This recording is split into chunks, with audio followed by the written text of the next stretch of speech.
Matt Cain could be the key to the Giants' success. They need the right-hander to keep racking up the wins just like he's done in his last 3 starts. By beating the Reds and Nationals twice, all signs point to the former All-Star getting things back on track. Tonight, Cain takes on the Orioles. Next.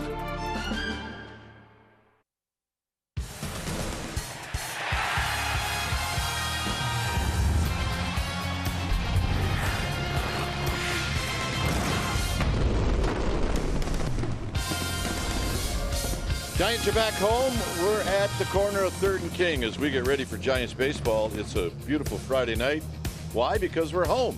And it's the Giants and the Orioles, game 1 of this 3-game series. Hi again, everybody. I'm Dwayne Kuiper. Alongside me is Mike Krukow. Well, folks, get ready to see a lot of orange and black because that's what you're going to get in this 3-game series. You're also going to get quite an offensive team for the Orioles, and it's up to the Giants to maybe try to match that a little bit.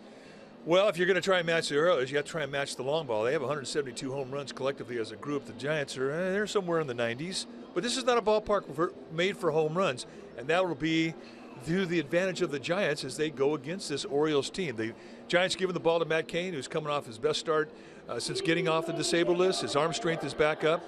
And we just know that when we watched the guys get off the plane last night, getting back to California, they're pretty excited. So a lively bunch. They need to get off to a good start in this homestand. Matt Cain on the hill facing a really young, good pitcher in Dylan Bundy. All right, stay tuned. We'll take you to our CSN Bay Area studios for an update, and we'll do all of that right after this.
Is brought to you by Jack in the Box. Taste the all-new Jack's Brewhouse Bacon Burger today at Jack in the Box. Limited time only at participating restaurants. And by Toyota.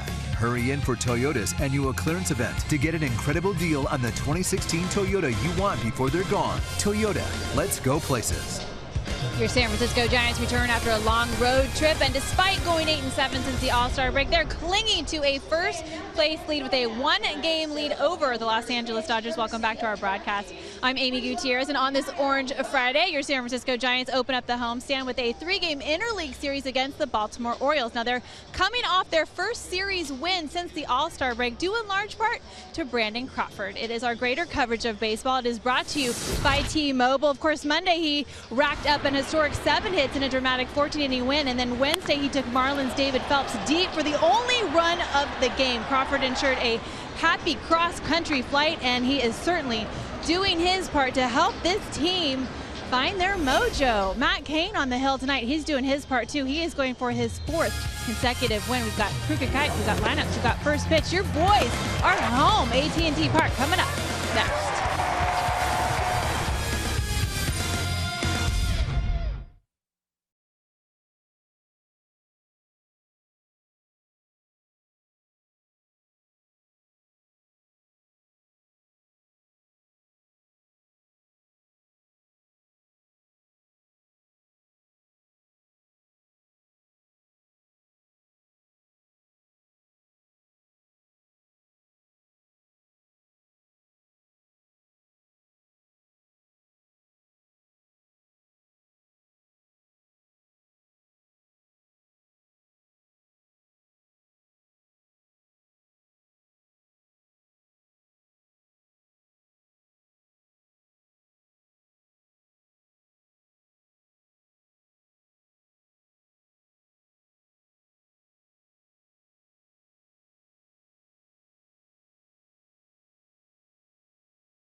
CSN Bay Area is brought to you by Jack in the Box. Taste the all-new Jack's Brewhouse Bacon Burger today at Jack in the Box. Limited time only at participating restaurants. And by Toyota.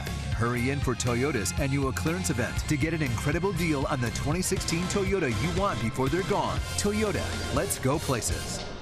Your San Francisco Giants return after a long road trip, and despite going 8-7 since the All-Star break, they're clinging to a first-place lead with a one-game lead over the Los Angeles Dodgers. Welcome back to our broadcast. I'm Amy Gutierrez, and on this Orange Friday, your San Francisco Giants open up the homestand with a three-game interleague series against the Baltimore Orioles. Now, they're coming off their first series win since the All-Star break, due in large part to Brandon Crawford. It is our greater coverage of baseball. It is brought to you by T-Mobile. Of course, Monday he racked up an historic 7 hits in a dramatic 14-inning win, and then Wednesday he took Marlins David Phelps deep for the only run of the game. Crawford ensured a happy cross-country flight, and he is certainly doing his part to help this team find their mojo. Matt Cain on the hill tonight. He's doing his part too. He is going for his 4th consecutive win. We've got Crooked Kite, we've got lineups, we've got first pitch. Your boys are home. AT&T Park coming up next.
for game one of this 3-game series, Giants and Orioles. Our game time weather is presented by the Santa Cruz Beach Boardwalk. Great time this weekend to get to the beach. The admission-free boardwalk is now open daily. 58 degrees here at the yard. You got winds at 14 miles per hour, so it's a bit brisk. Humidity is high, and it is a clear night. Orioles come in. They had a tough time in Oakland. They did win the last game of that series, but the A's ended up taking 3 out of 4 from the Orioles. Let's take a look at Buck Showalter's lineup. It'll go like this: Jones, Kim, Machado, and then Trumbo, who's having a terrific season. It'll be Davis, it'll be Scope, and then Wieters, Hardy, and Dylan Bundy, who throws very, very hard.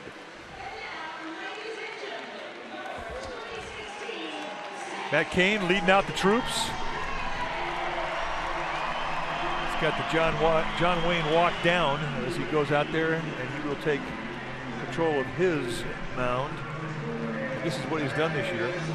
In 15 starts, 4-6 with a 5.16 ERA. About a 2-to-1 strikeout walk ratio. And in 75 innings, given up 86 hits to the league. Really hurt him early, but of late, he's really found his rhythm. And when he's right, you're going to see a fastball that's low 90s that he will spot on all 4 corners of the strike zone. He will sink it, cut it. He's got a changeup, a curveball. And he does have a lifetime record against these Baltimore Orioles. He's 0-1 with an ERA of 3.86.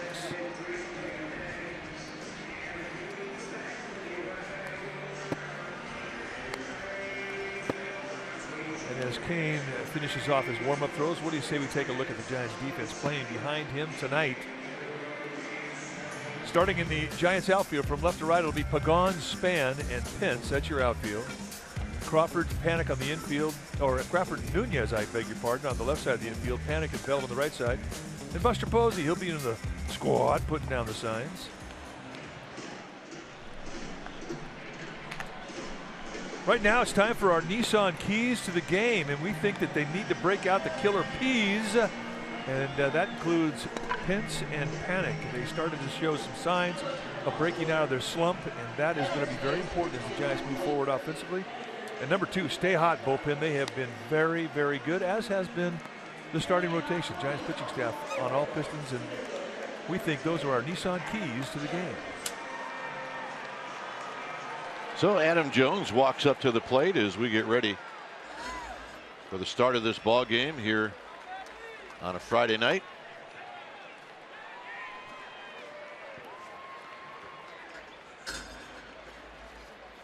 Jones at 277. Boys, he got big numbers. 23 home runs, 66 runs batted in. And he loves the first pitch. He has never met a first pitch he doesn't swing at.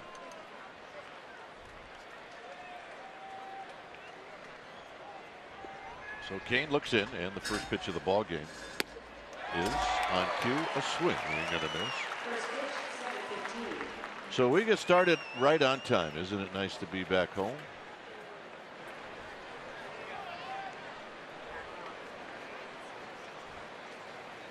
Likes the second pitch as well. Another again 2. It'll be Alan Porter behind home plate, then Honora, Kellogg, and Tom Payne. And Kellogg is your crew chief.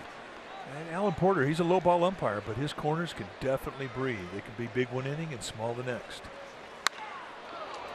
And the 0-2 pitch, good enough to swing at for Jones, and he fouls it down the right field line. Orioles are in second place in the American League East. They're a half a game back of Toronto.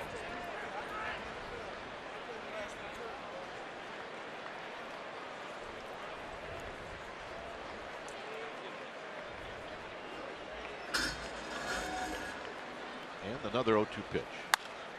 And he shoots it into right field, a base hit. High fastball didn't work. Did not work. Time now for our Togo's Big Play the Togo's way. And Saturday, the Giants take on the Nationals. That was Matt Cain's start. And he got the win in 5 innings, no runs allowed, 3 walks, 4 strikeouts, and 95 pitches. He beat the Nationals in back-to-back starts, pitching 5 innings each time and not allowing any runs. The first time here, he had 5 no-hit innings, and that's our Togo Big Play the Togo's way. So here's Hyung-Soo Kim. And he takes a strike, and it's 0-1. Kim at .315, 4 home runs, 12 runs batted in. Don't do a lot of stealing. Not a lot of hit and running. They bang, and they lead the world in home runs. They've got 172 as a team. And that's how the Orioles try and do damage. They want the crooked number. They don't play for 1 run. They go up there and they try and bludgeon you. And they've got tons of power.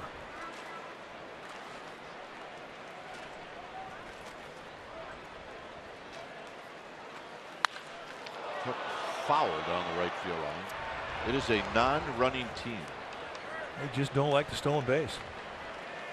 And they really are an offense that's built for a small ballpark, and that's exactly what they have at Camden Yards. It's a live ballpark. They are 39-17 at home, 22 games over 500. And on the road, they're 25-33, 8 games under 500.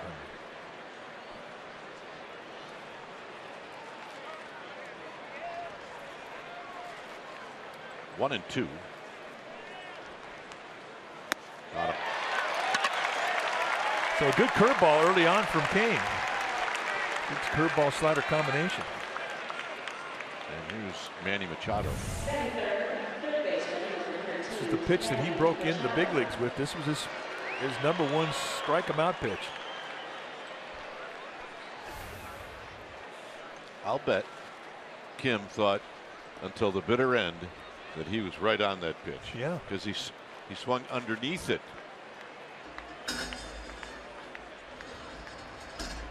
Machado, an all-star, and he will be one for a long time. He's hitting .306, 26 home runs, 69 driven in. And those are not fluke numbers. He is a super talent. Hit on the ground to Crawford. Crawford knocks it down, and they do not get it out. So that jumped on Crawford pretty good. It'll be an error. They might take a look at that play at second base. I think they have a shot to get him. So you're saying don't write it down yet? Not quite. Ball comes up on Crawford. Take a look at our Exmo. It's brought to you by your local Toyota dealer. As that ball comes up, hits him in the heel. Now he goes to the bare hand. And Adam Jones runs well.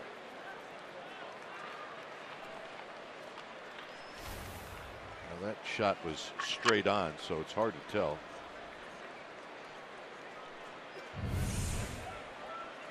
This is the one. Well, they may look at it, and they may not. So here's Mark Trumbo.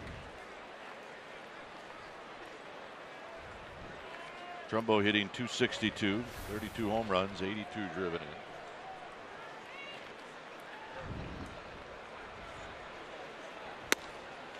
And a strike on the inside corner. By the way, that was Brian Onora, the umpire, making that call at second. Making that call correctly, I should add.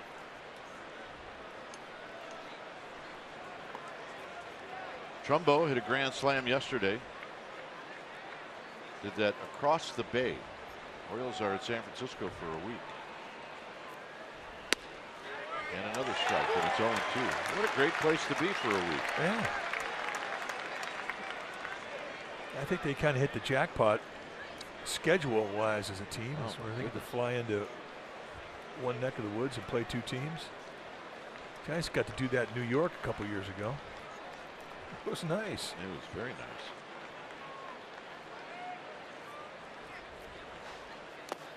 In the dirt, 1-2. See Trumbo on top in the major leagues with 32.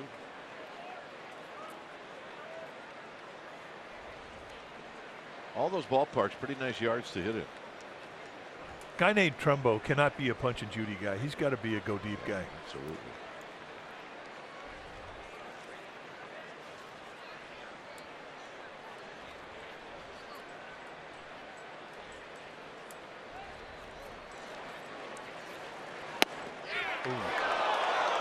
Good breaking ball. Kane's wondering where the heck was that. And it's an example of Alan Porter's corners. I mean, later on in the game, you might throw that same pitch and get it. You work hard, you make a pitch. I think that's a strike, Mike. Well, and so does Buster Posey, and so does Matt Cain. Trumbull perhaps thinks it was a bit low. It did not impress Alan Porter, the plate umpire.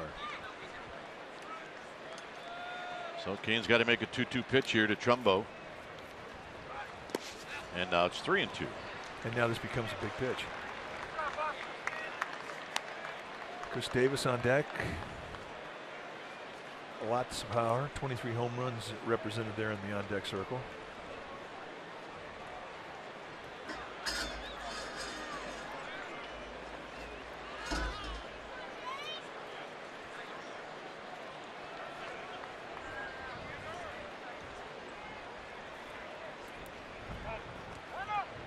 Time is called. Buck Showalter obviously has the option to send Jones and send Machado.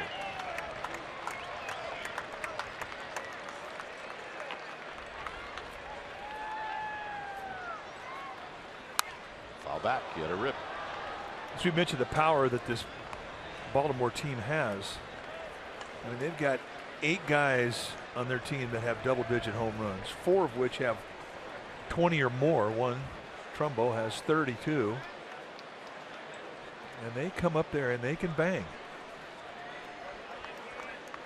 Don't expect a lot of 2-strike adjustments on it, any of them. They're going to try and hurt you in their at bat. 2-strike count in their eyes is just another pitch to hurt you with.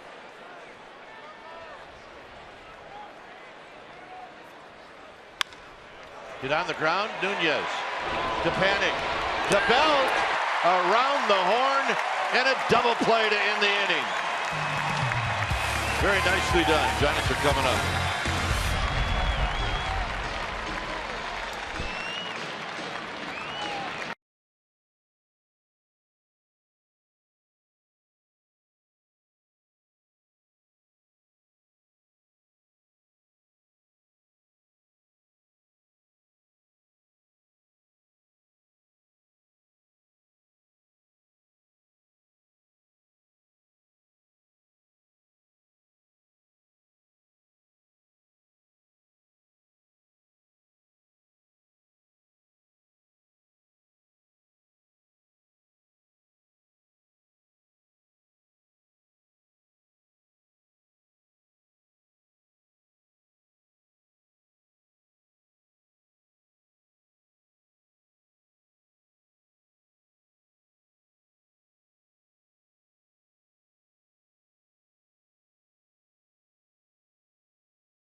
Of the first inning. Now the Giants are coming up, and here's Bruce Bochy's lineup. It'll be Span, Pagan, and Belt. Buster Posey, the cleanup hitter, and then Brandon Crawford, 9 for 16 in his last 3 games. It helps if you go 7 for 8 in one of those games. Then it'll be Pence, Nunez, and Panic, and Matt Cain will hit 9. On the hill tonight for the Orioles will be the right-hander Dylan Bundy, 6'1", 200-pounder. He's 23 years of age. Out of Owasso, Oklahoma, former first-round pick. He's making his 6th career Major League start. And he has been impressive. Look at the strikeout totals, averaging 1 an inning, 5-3 with a 3.05 ERA. And he throws hard, as Kipe says, mid to high 90s with the velocity on the fastball. He's got a curveball and a changeup, and he'll throw all at you. He's a rare guy in that he can bring power and command with all of his pitches. Here's Span, who takes high. Span at 262. He's got 5 home runs. He's got 33 driven in.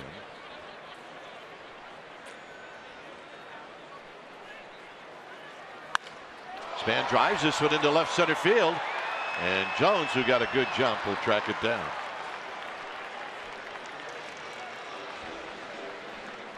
All right, let's check out the Orioles defensively, playing behind Bundy tonight, starting in their outfield from left to right.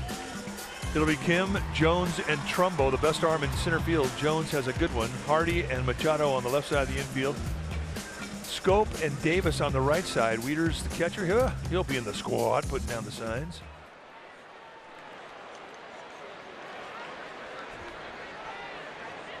Here's Angel Pagan. And he takes a strike. 286 for Pagan. He had 2 home runs on the road trip. It gives him 8 total. Pagan had a good trip. He was 11 for 35. Pirates dropped the 3 spot on the Dodgers. And the Dodgers are coming up in the bottom of the first.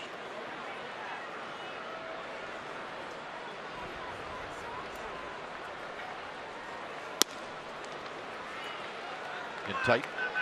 2 balls and 1 strike. Belt on deck. Just underway. 15 of the next 18 games will be in this ballpark.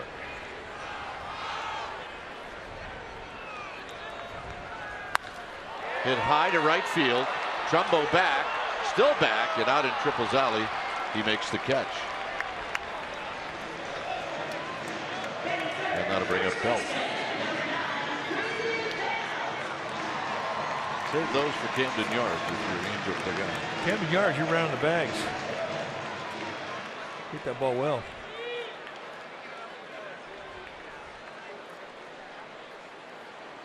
Belt 280, 13 home runs, 56 runs batted in.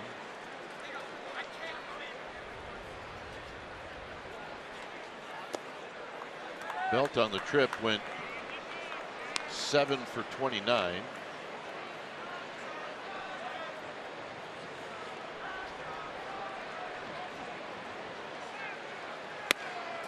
And it's 2-0. That's an easy delivery. This is his 6th start, but boy, he pitched a lot of games in relief before they gave him the nod as a starter. Belt goes the other way, and moving over is Kim, and he's going to get there, and that'll end the inning. So 3 fly balls, and we've played 1 inning. It's 0-0.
You buy AAA. Get a free road trip day pack with a AAA insurance quote. Go to AAA.com/road trip or a AAA branch for details. Restrictions apply.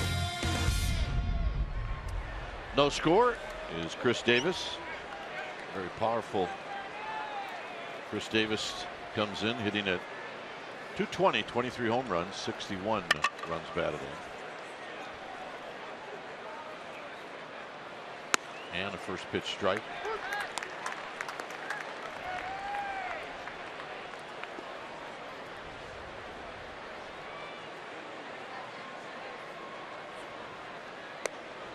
25 at-bats on this road trip for Chris Davis. He's got a home run. He's got 5 hits.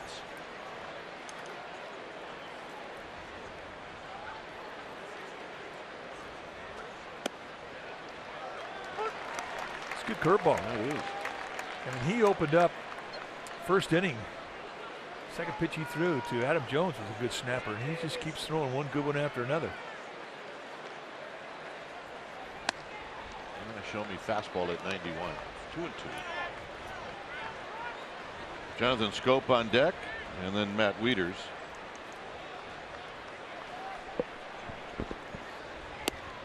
And he got him. Check in with Amy G. Amy? All right, guys, last Saturday, Hunter Pence gave everyone quite a scare when he ricocheted a ball off the plate into his eye. He ended up with just a really nasty black eye. We heard from fans about it. We heard from his teammates, but I got his fiance's reaction, Lexi. She told me today, you can't say he didn't keep his eye on the ball. When something like that happens, your heart immediately sinks. When I saw him wanting to finish his AB, I knew he was all right and thought, did someone check to see if the ball was okay? That's about our Iron Man, Hunter Pence, guys. That's the man. There's a pitch outside to Jonathan Scope. Well, I thought we documented it pretty well, and we had a full timeline on how long it takes from a really severe bruise to a black eye. As that's a fair ball down the left field line. And instead of kicking out to Pagan, it kind of died, and Pagan slipped to go after it. It's a double. Took 3 hours for the eye to get black. Well, I really expected him to be a better bruiser than what he showed. Meanwhile, let's take a look at Jonathan Scope taking this high fastball right on the hands and just spinning on it. The only way you do that to a fastball is when you're looking middle end. And he got what he was looking for and just keeps it in fair territory. So, second inning in a row, the Orioles get a runner in scoring position. And here's Matt Wieters.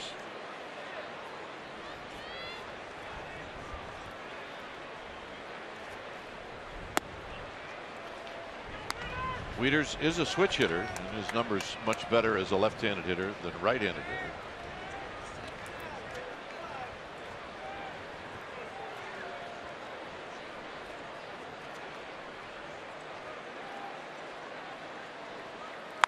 And this is a rocket the other way, and that's a fair ball. And that'll go into the corner, and Pence will dig it out.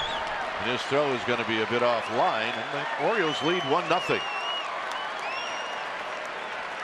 Well, we saw the fastball that Scope hit to left field. And let's take a look at the location. And again, it's up above the belt. So the Orioles getting a couple of gifts, and they're not missing them. Here's J.J. Hardy. RBI number 43 for Wieters.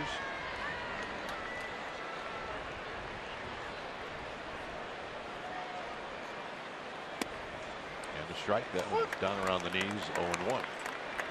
Too soon fastball. He dropped down a little bit with his arm angle. That's one thing that Kane's always done, is he's played with his release. I mean, normally he could be a high 3/4 short arm, but he can go down lower. Widen out the break on a breaking ball, flatten it. There's a base hit into center field. Wieters had to stop, so they're going to hold him up. And with Dylan Bundy, the pitcher, coming up, the Giants catch a bit of a break as Wieters read that correctly. Another pitch that's up above the belt, and Hardy going right back up the middle. And there's the pause you're talking about from Wieters, the catcher, who's at average speed on his best day. And once he had to slow down, there's no way that they're going to send him. Bobby Dickerson, third base coach for the Orioles. So Bundy, this will be his first at bat this year. And he's going to take a strike, and it's 0-1.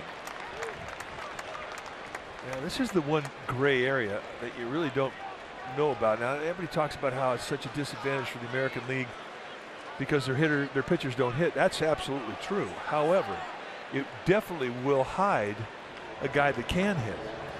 And for the Giants, they don't know a whole lot about Bundy. This is his first at bat. He might have been Babe Ruth in high school. He could have been. First round pick. I have to imagine he's a pretty good athlete. He can swing a little bit.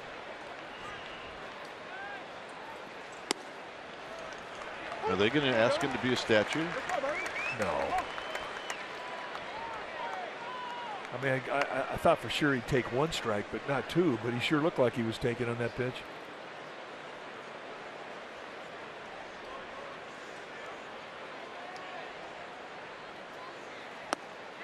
Got him. Well, the Mets are in town on Friday the 19th. It's Beatles tribute night at 50-year anniversary of their final live concert at the Stick. Their special event ticket includes an Abbey Road inspired Giants t-shirt and a ticket to the game. sfgiants.com/special events.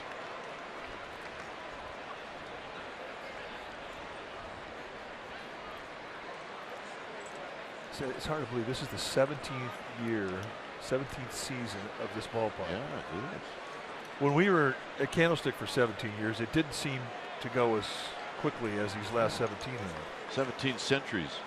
Yeah, that's kind of what Candlestick was like.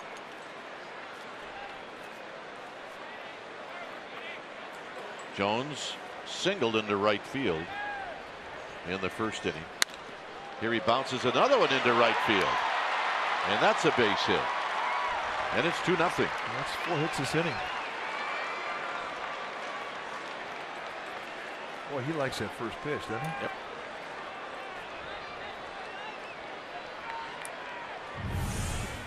Little breaking ball down, and Jones just goes with it, and he'll hit the ball all over the ballpark. So it's not anything unusual for him to go to right field for the second time tonight. He does that a lot. So here's Kim. Kim struck out looking.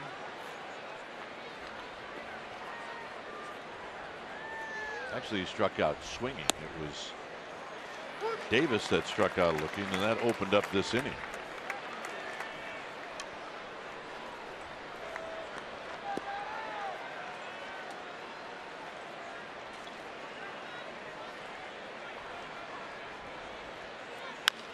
For a ball slowly hit, Nunez has got to go, and they get him, and that'll end the inning. So 2 runs on 4 hits. It'll be Posey, Crawford, and Pence coming up.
Area is brought to you by Heffernan Insurance Brokers. Insurance and financial services for you and your business. Visit hefins.com. 2-0 Orioles. Here's Buster Posey. And Buster takes wide. 1 ball and no strikes.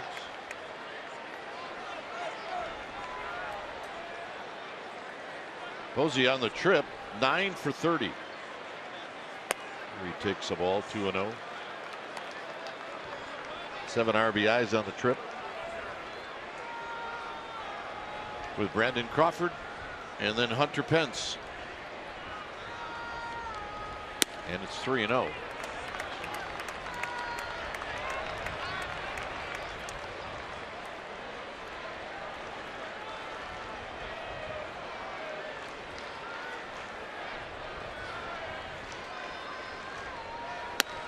to strike. The Giants in the first inning hit a fly ball to all 3 outfielders.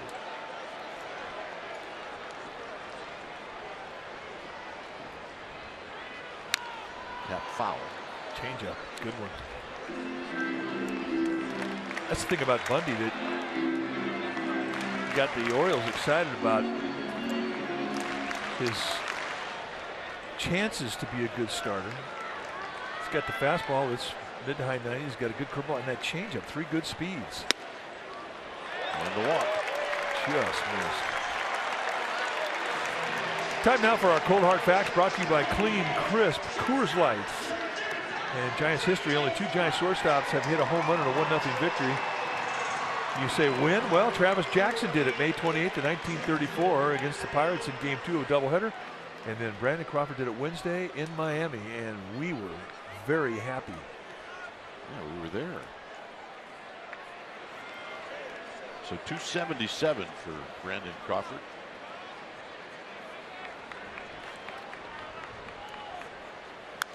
Crawford with a mighty swing and a foul back.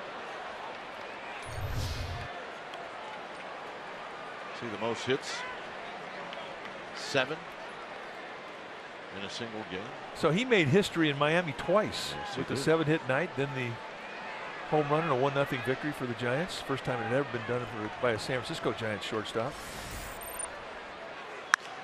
Out of play. Overall, Crawford on the trip, 14 for 40. Couple of home runs, 8 RBIs. His RBI total now is at 71.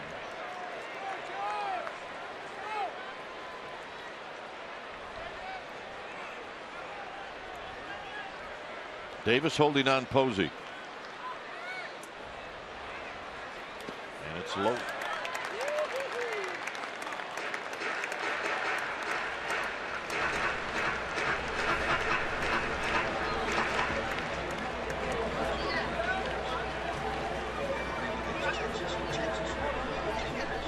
of the best things here at the park, the crab sandwich. You know what? They need to bring us a crab sandwich.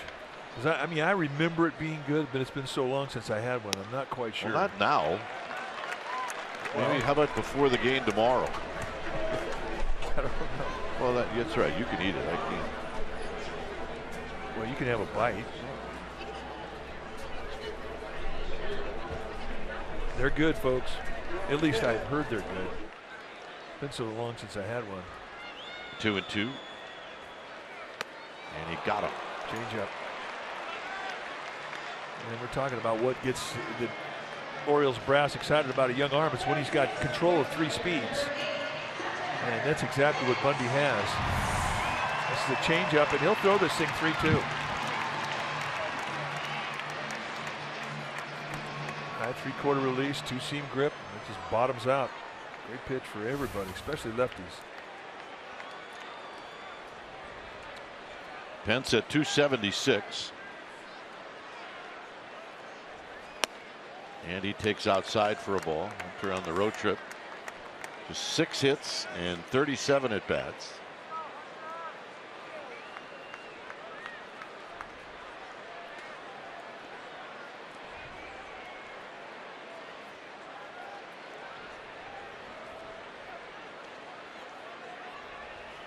And he takes low.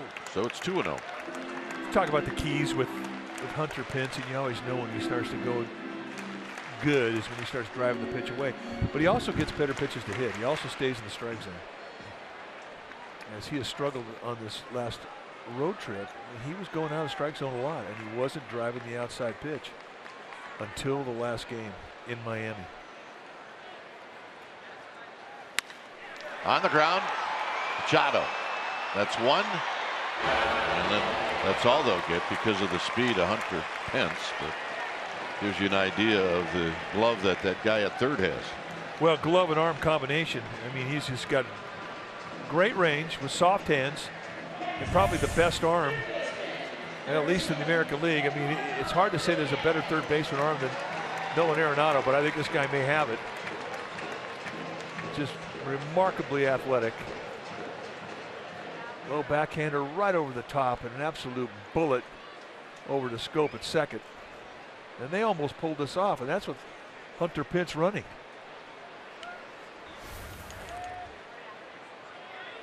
Here's Nunez hitting .290. And he takes low. Nunez, 12 home runs, 49 driven in. Those are combined numbers.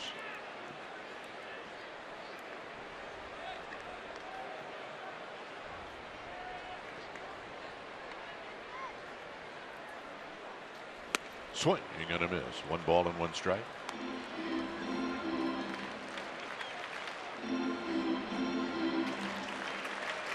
On deck is Joe Panik.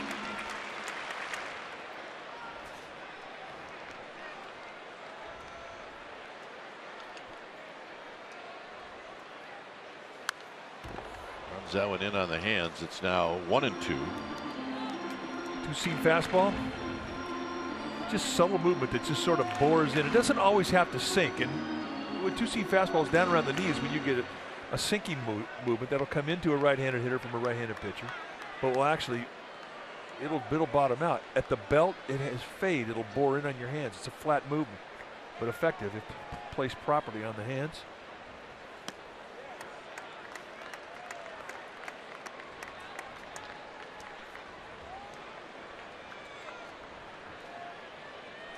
Last 5 games, 7 for 20, 3 extra base hits.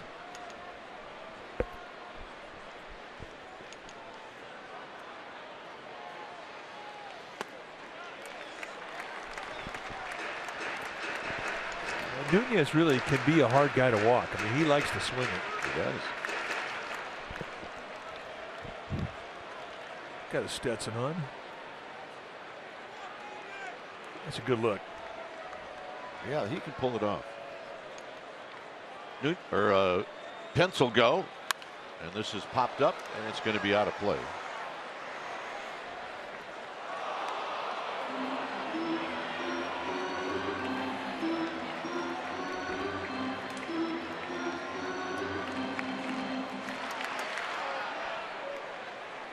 Posey led the inning off with a walk.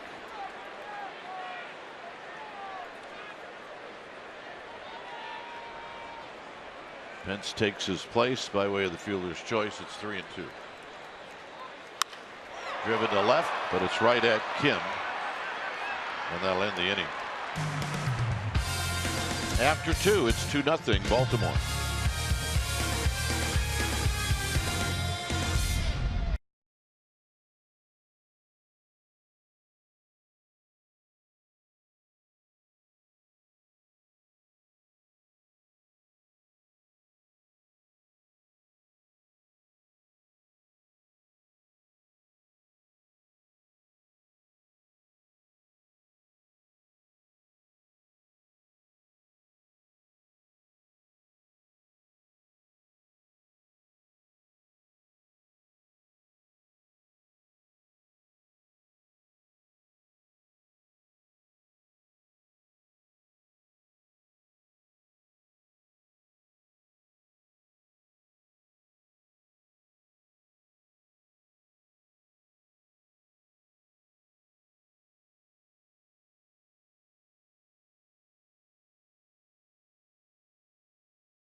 Bay Area is brought to you by the California Academy of Sciences, presenting Twilight Zone: Deep Reefs Revealed, a new exhibit exploring the ocean's mysterious deep coral reefs.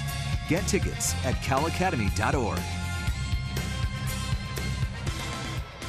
So here's Manny Machado, and the Orioles leading 2-0. And there's a pitch down low.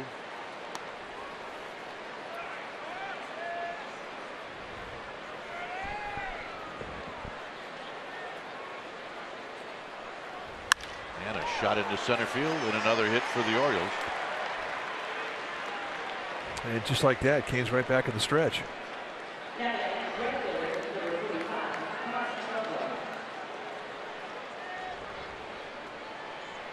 So here's Trumbo.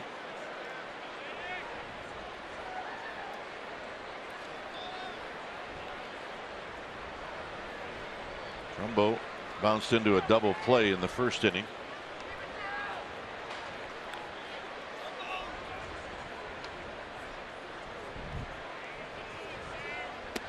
And a called strike, and it's 0-1. Kane really has to tighten up that fastball location. I mean, he's making some mistakes, and they're up.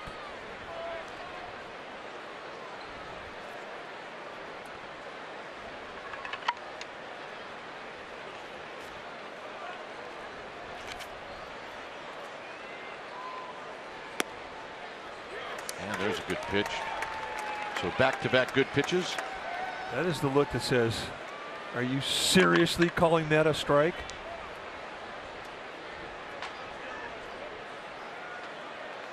Yep. Well, he may very well throw this next pitch in the same spot. Well, he's got to cover it now.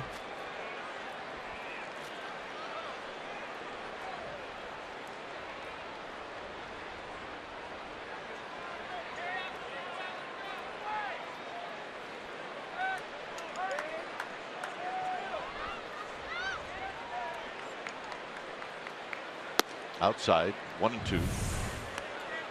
This is the look we're talking about. That is, you will get no cartoons on Saturday. I think we all have that look, don't we? Yeah, absolutely. If you're a parent, you got it.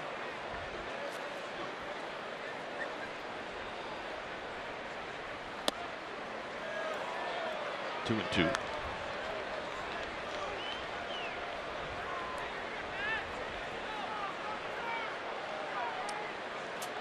Chris Davis on deck, and then Jonathan Scope.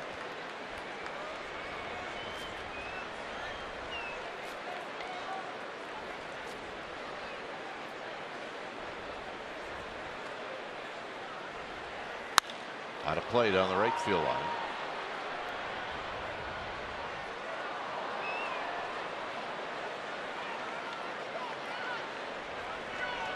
.40 pitches now for Matt Cain. A lot of time out of the stretch. Leadoff hitter gone in the first inning, second hitter of the inning in the second inning, and then the leadoff hitter here, bang. So he has been in the stretch pretty much most of the night.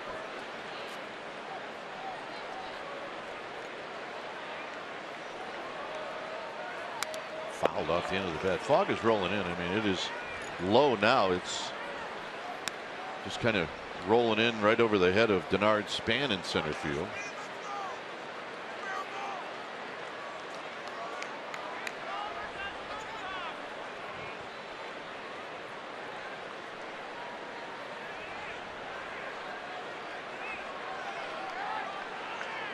That's the most marine layer we've seen in the Oakland Hills in a long time.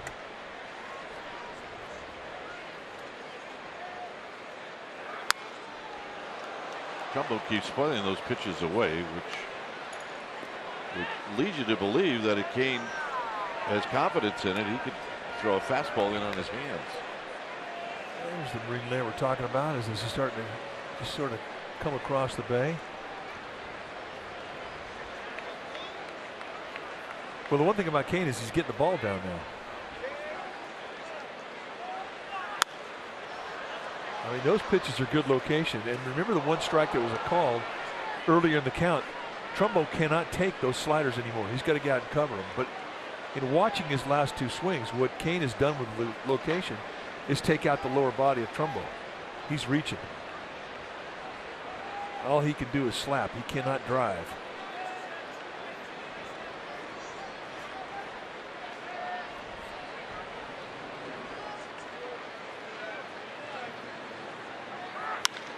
Drives that one high and deep. And gone. And it's 4-0.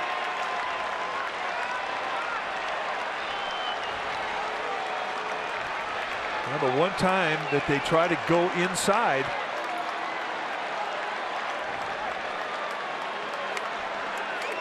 three home runs now. Mark Trumbo hits number 33 indeed, and it was not a cheapie. They go away, away, away, away, and they go inside, and he just flat out makes a mistake with the inside location. It's in the strike zone above the legs, and boy, that is one he is going to cover. He's just waiting for that. 441 feet, and it almost clears the bleachers in left field.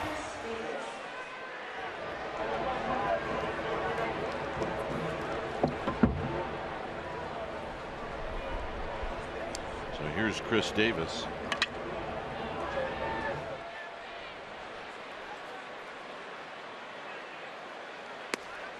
Davis takes one wide. It's 1 ball and no strikes.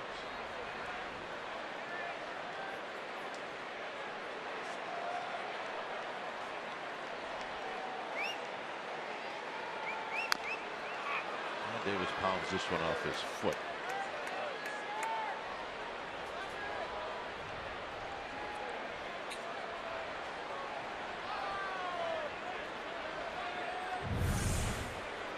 All right, let's see where it got him. Oh, just either off the ankle or the arch of his right foot. And the thing about it is he hit that ball pretty well.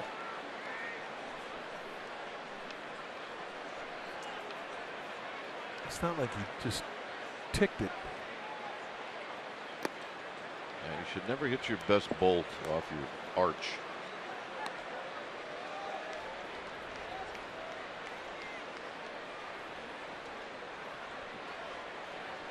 Two balls and a strike. 2-2. Softball, a couple change-ups, curveball.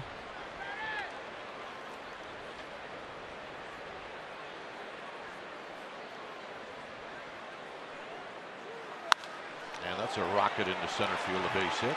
Just not missing. The fastball's up.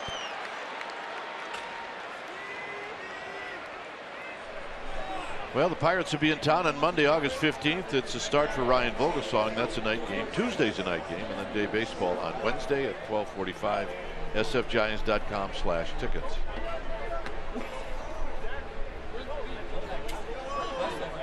Jonathan Scope stands in.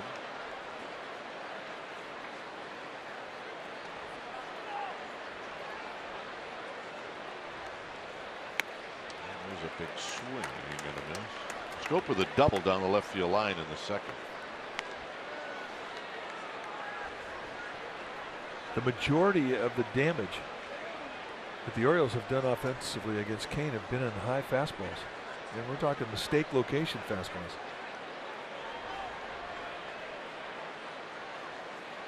And there's a breaking ball inside. 1 ball and 1 strike.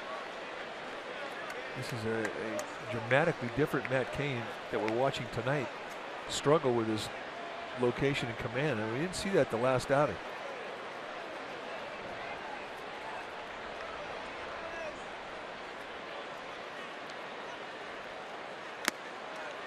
One and 2.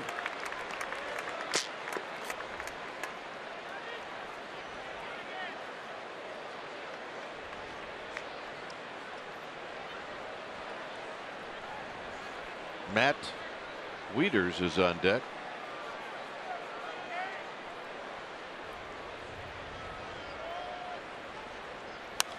And this little pop-up is out of play.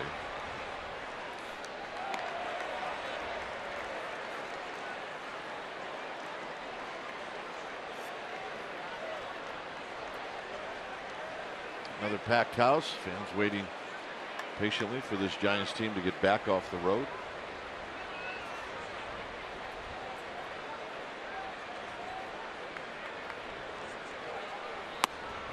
Got him.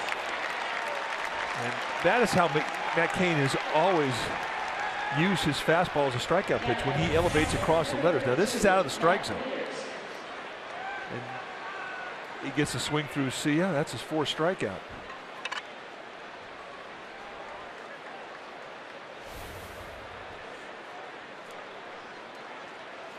Here's Wieters. Wieters doubled down the right field line in the second.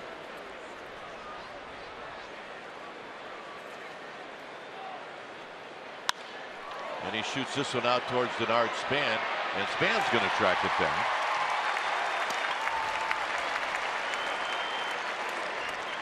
And that'll bring up J.J. Hardy. Got a good jump coming in. Well, he needed to. I thought off the crack of the bat that had a chance to fall.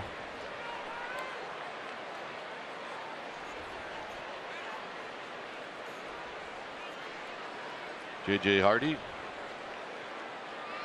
with that base hit, now hitting .281. And the breaking ball is high and in for a ball, 1-0. Really starts with his hands very low, but they don't really raise back up. He starts them low and he fires low.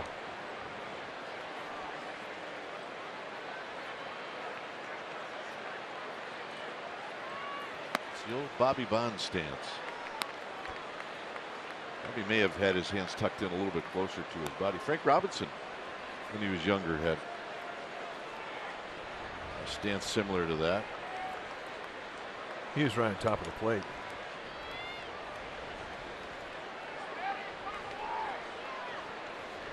When you played with him, was he still on top of the plate? He did. You know, he would probably not as much when he was younger, but he would sit there and look in.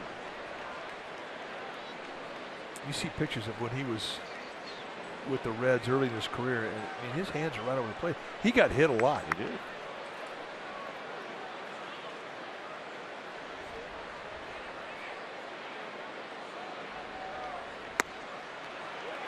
Two and two.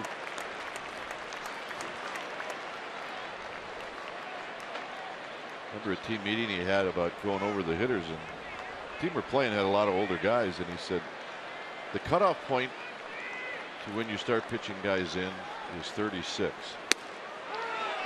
If you're 36 years or older, pitch them in. He said there's one exception, and that's me. I believe it.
And tomorrow, the Giants are going to honor Hall of Famer Gaylord Perry.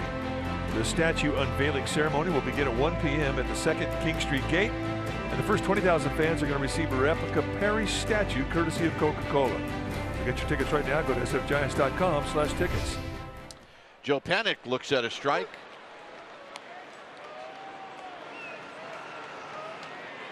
Panik hitting .237.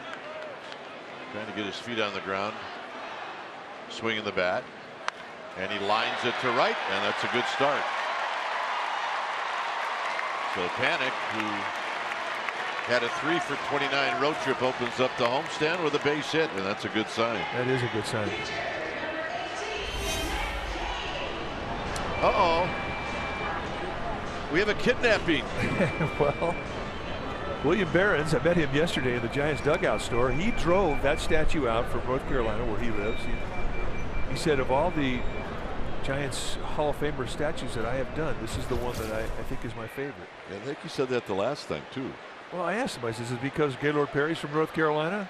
He goes, well, yeah, maybe. And then I think he said at the time before that. Yeah. But he's really, really good, and I think Giants fans will be very, very excited about the finished product. He tried really hard on all the statues, but this one really, really hard because of where he's from. Yep.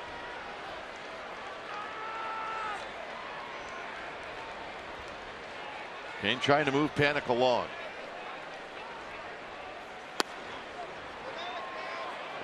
Swing 2-0. No sign of a bunt there. It's Brian Honora at first base. I believe he said he was at second base earlier. Jeff Kellogg is the umpire and the crew chief at second tonight.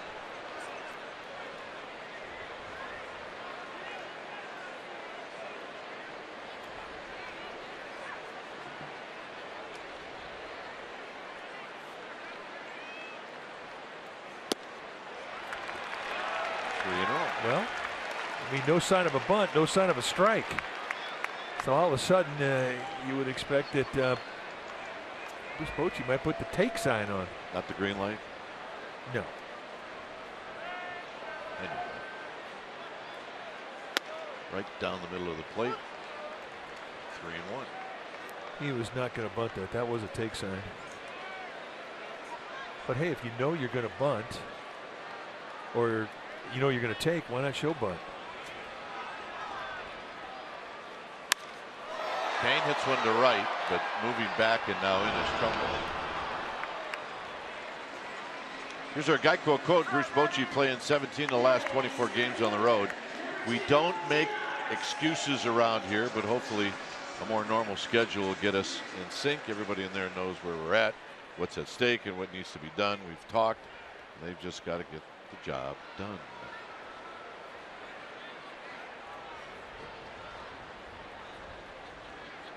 Here's Span.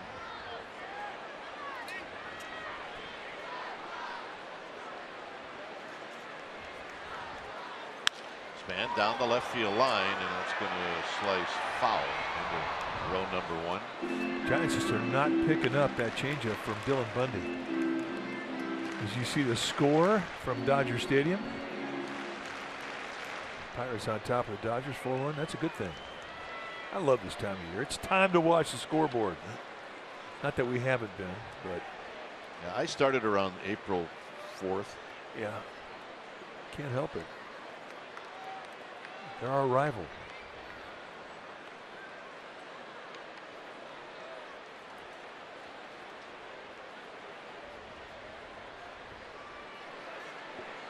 No balls and a strike.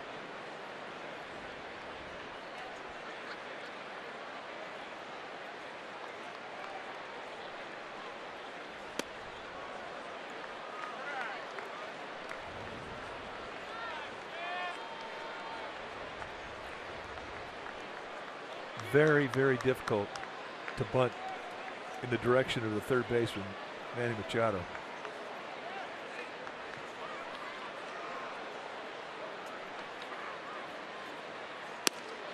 Yeah, just don't hit it at the guy. I mean, he and Nolan Arenado, I mean, they're kind of the same bird. Well, there's a guy that played 20 years at that spot you shouldn't have hit it to. That was Brooks Robinson.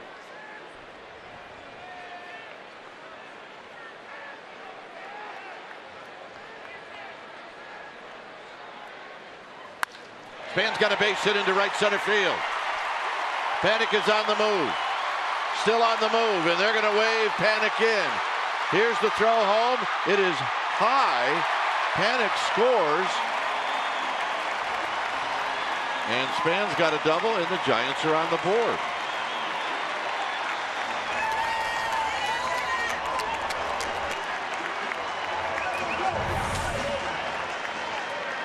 Challenge fastball right over the middle of the plate, and Span puts a charge into it, finds a gap in right center. And you're going to watch this whole series. And Roberto Kelly and the Giants, they're going to be aggressive. They're going to challenge this outfield. And very early on, Panic knew he might have a chance to score, so he was getting after it. Never broke stride, got the green light. A more accurate throw, and things may have been different, but that's the book on the Orioles outfield, is they don't have great arms. The middle infielders don't have great accuracy.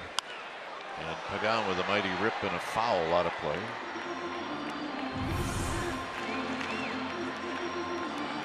This is fifth gear, boy. He is digging. Take a quick peek. Swinging in, going for some contact, wasn't he? Like he was. It snowballs in one strike. You got to watch out for those guys from St. John's. Absolutely.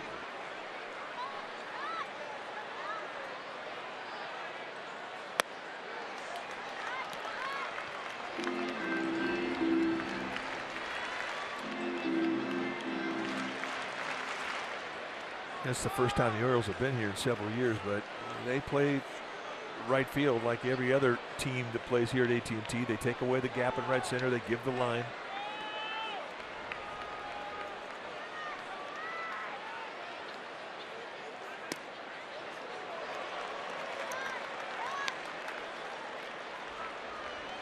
Belt is on deck.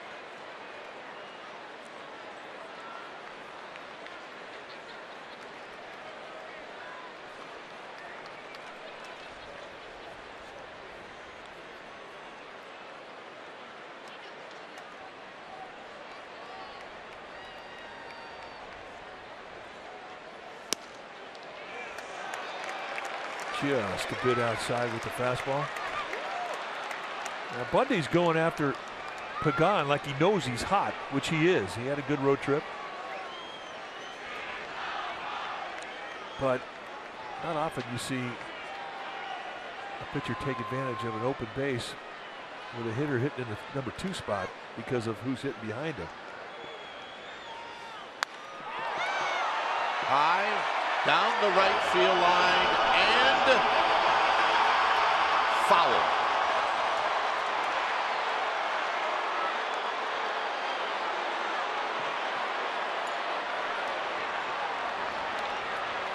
In the water. Now it's got this place buzzing, and everybody's watching the reaction from Pagan because he had a pretty good look of it running down the line, and this is what he saw. And Brian O'Nora gets it right, as painful as it was for Giants fans and Angel Pagan, but an impressive strike nonetheless. Yeah. It was fun. You can see why he's nibbling.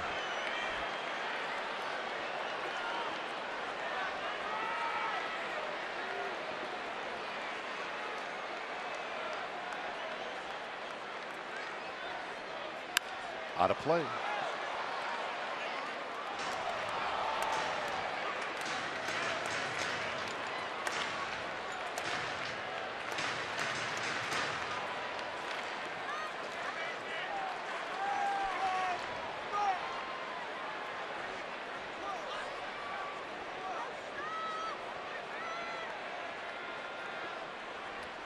And another 3-2 pitch.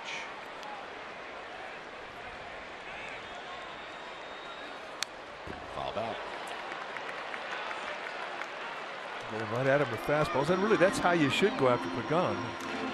If you're Bundy, you've got a 3-run lead. You don't want to start walking guys to face the 3, 4, 5 guys.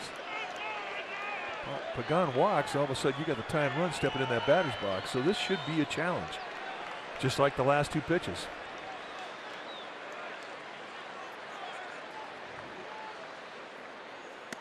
And the walk. And that's a mistake.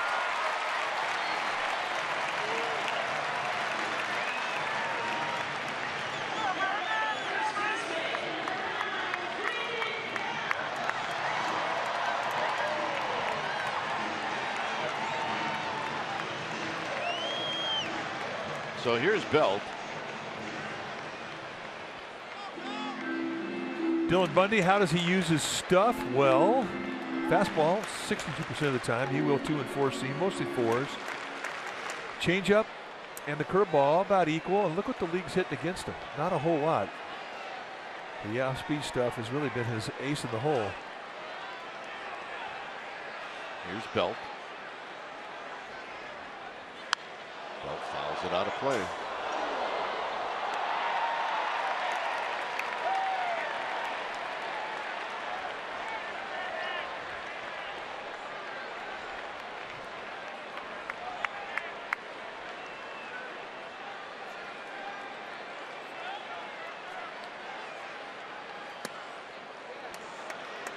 Not a whole lot there in the outside corner, the left-handed hitters. Well, that was really a coin toss location right there. You flip a coin, half the time it's going to be a strike, half the time it's going to be a ball.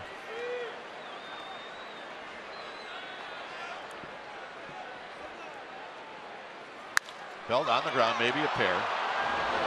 That's one, and that's two. Giants on the board after 3. It's 4-1.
AT&T Park. Dwayne and Mike were just talking last inning about Gaylord Perry and the statue unveiling for him tomorrow. It's going to be a really great deal for him, for all the fans that are able to come here and watch. And guys, Gaylord Perry is actually here today, and he spoke with the media earlier. He said it's such a great honor to be in the company of the other statues that are out there. The Giants are his first love. They'll always be his love because they signed him out of high school. And he said he's very excited about the unveiling, and he's sure that everyone will be happy with what the statue looks like. Big day, guys. Big day is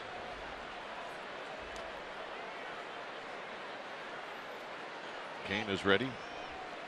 Asked William Barons, who created the Perry statue, as he's created all the statues here, how long it took him to build. He said a year.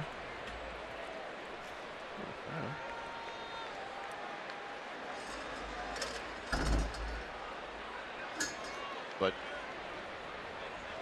so you were just accepting a general answer. You didn't ask him, like, is it 8 hours a day, 4, or maybe 12 one day and 6 the next? I didn't ask him that. But now that you say that, I really want to know that. I think they probably do it when they want to. I think that's part of being an artist. Yeah. when you're in the mood. Good curveball. 6 strikeouts for King. Here's Adam Jones.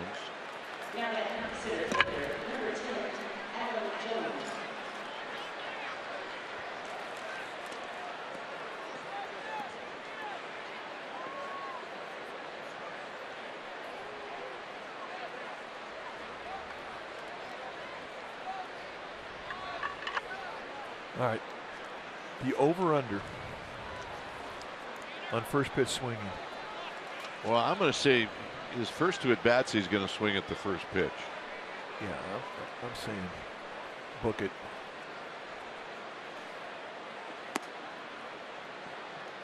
Well, we lose. That's why we don't bet.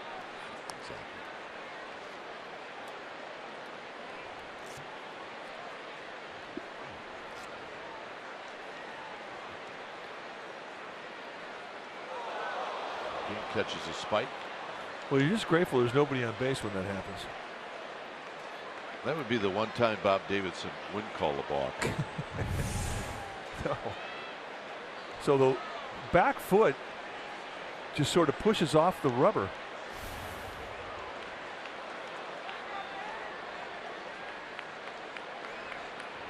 These mounds are such a large composite of clay in them, and they're really hard. And at times they're really difficult to dig a. Watch the back foot slip off. Really hurt a guy. But these mounds, they hold up a lot better than previous generations. I mean, they've really done some amazing advancement in the development of dirt types and clay types, soil types. And a lot of it has to do with they don't play football here. Not anymore. A lot of the parks we played in about this time of the year right now, they take the mound off. Candlestick. They just dug it up. And when they rebuilt it, it was never solid. That mound would break down faster than any mound that we were ever on. We used to sit after the final game of a series in the Astrodome and watch the mound disappear. They push a button and it would drop. And then they put a cover on it. Cincinnati, Philadelphia. They called it the Mound Tomb. It's underneath the field. So cool. But, I mean, the mound stayed firm and it wasn't something they rebuilt. Consistent.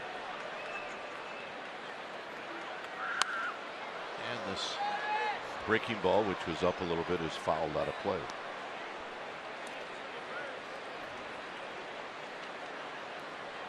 But when they get so hard, you can't scratch a hole in them with your spike. It's tough to get a real good purchase on it.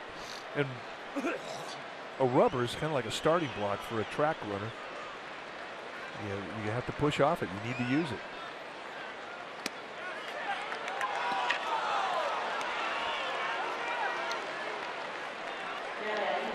So 70 pitches for Kane. And on base 3 times. Here's Kim.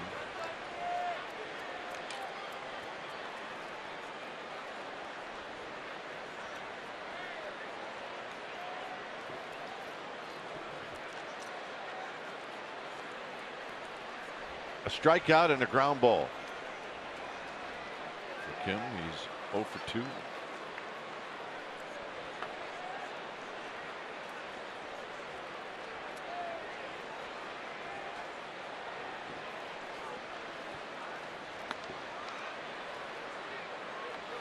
As we mentioned, there's not a lot of stolen bases on this Orioles team. But you still have to pay attention to him, especially a guy like Adam Jones, who definitely has the speed to steal.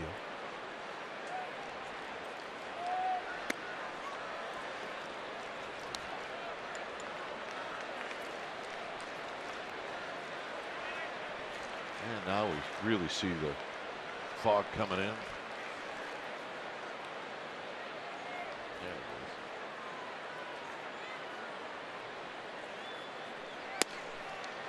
strike.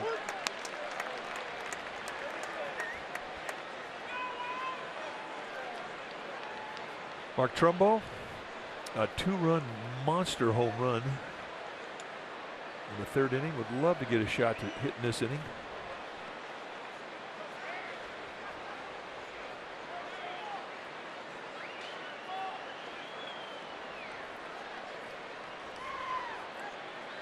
A lot of landmines in this Orioles lineup. Guys with power.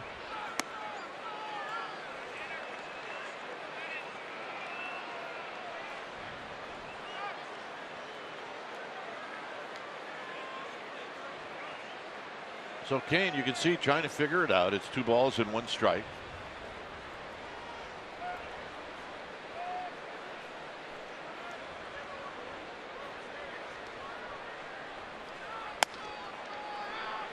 Three and 1. And with that, here's Bochy's going to get something going on in the bullpen. George Cantos heading down to the pen.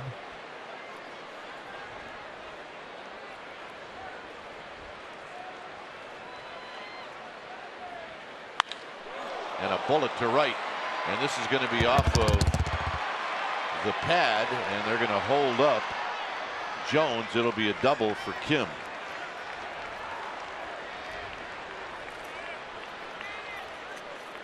And now to bring up Machado. That's going to bring out Dave Righetti, and this is going to be a slow walk. Try and get some pitches for George Cantos. Allows us to remind you that Giants Insider Podcast is sponsored by Max Muscle Sports Nutrition and is live on csnbayarea.com. Log on each week as Insider Alex Pavlovich will talk baseball, and it's also available on iTunes.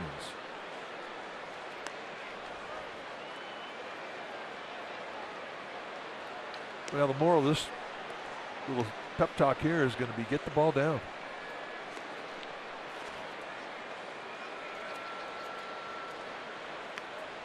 Got a place to put Machado. He doesn't have to pitch to him. Meanwhile, Cantos firing.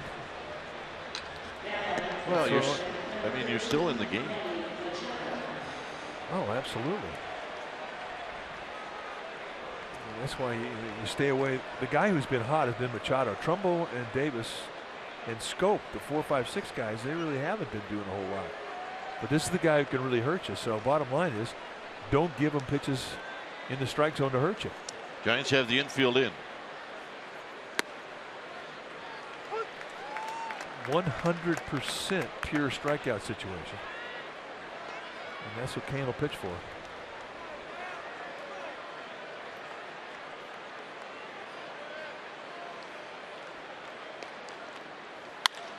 Up the middle, off of Kane.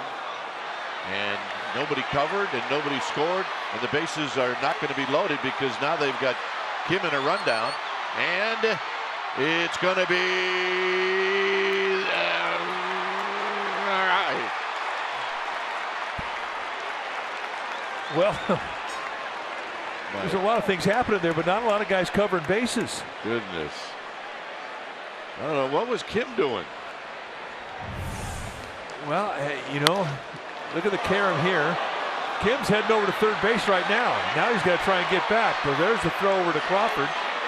Crawford runs it all the way back, and they almost get Adam Jones at third. Now they do get the out, and now Panic turns around, and there's nobody covering second base, and Machado just sort of coasts into second. So through it all, the Giants do not give up a run. They get an out, and I think they have to be happy with the out that they got. It's like a strikeout. It's as good as a strikeout. So how do you score that? I went fielder's choice. Nice. Here's Trumbo. Trumbo homered in the third.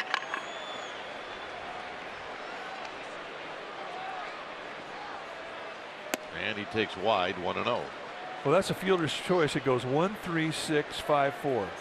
1, 3, 6, 5, 4.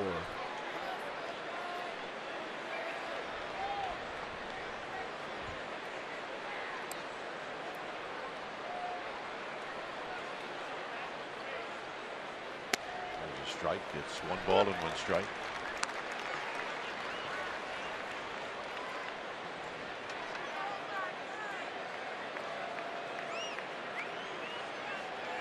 Jones is at third. Machado's at second.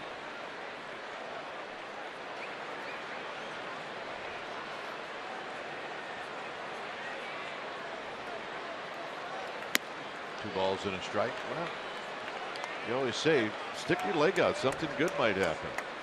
It's just a reaction. I mean, you're always taught to try and get a piece of it. Any piece you can get, whether it be with your glove, your hand, your foot, your leg. You know, you're down 4-1. I mean, there's not a guy that wouldn't give up a bruise for an out that does not allow a run to score. Out of play. Kane staying away. Remember last at bat with Trumbo in the third, away. And the one time he tried to go in, he left it in the strike zone. And Trumbo hit home run number 33, and it was impressive.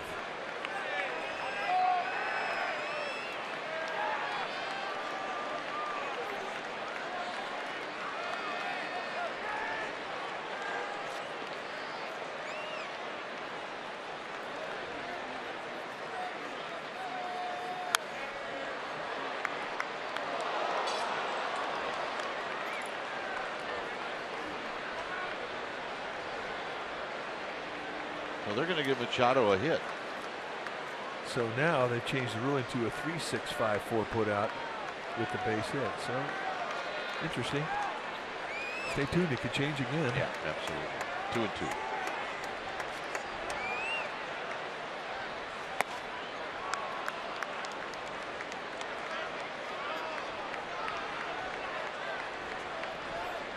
So it seems like Trumbo and Kane have been here before.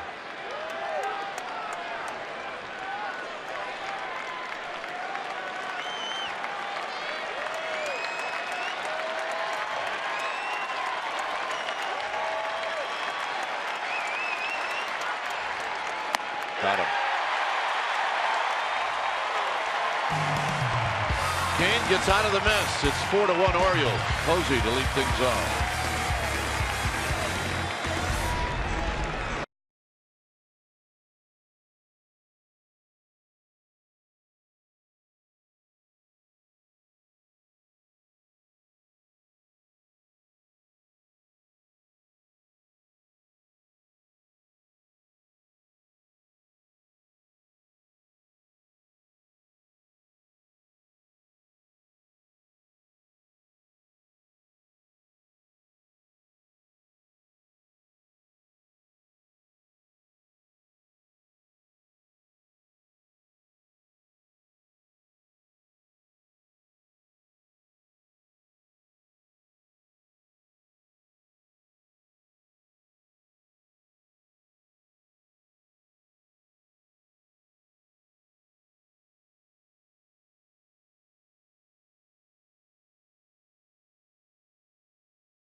Authority of the San Francisco Giants. It may not be reproduced or retransmitted in any form, and the accounts and descriptions of this game may not be disseminated without the express written consent of San Francisco Baseball Associates, LLC. 4-1 Baltimore. We are in the bottom of the fourth inning, and for Matt Cain, he has been walking a tight wire. Giants managed to put a 0 in the top of the fourth. Now they try to make up the 3 runs they're down. Lester Posey leading off. And there's a bell tie strike over the plate. Posey smiles. It's no balls and 1 strike. Well, maybe he didn't smile.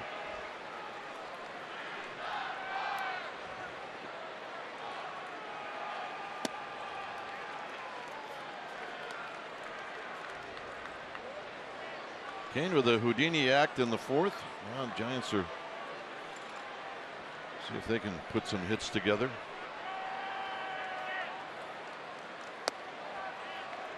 There's that changeup. Guys are seeing a little bit better the second time through the lineup than they did the first time. Understandable.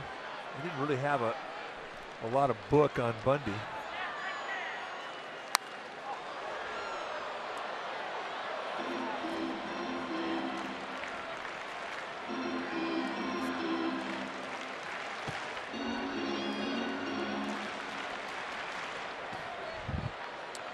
Two and two.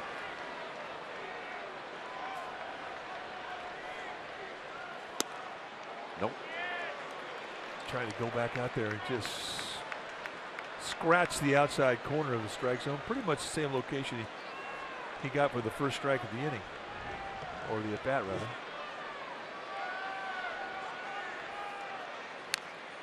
And Posey rolls it right past Crawford. Well, that's a 3-2 changeup.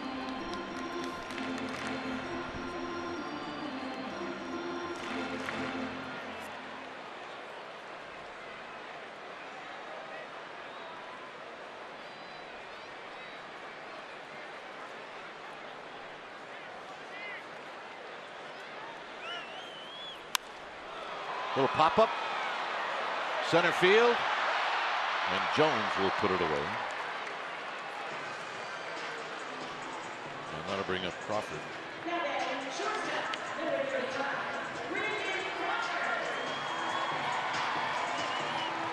Crawford struck out in the second. And for Bundy, who's been racking up the strikeouts lately, that's the only strikeout he has in this game.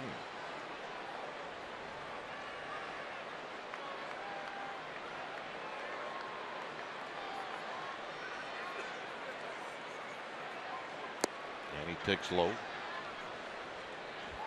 Score in LA is the same score here. Pirates are leading the Dodgers 4-1.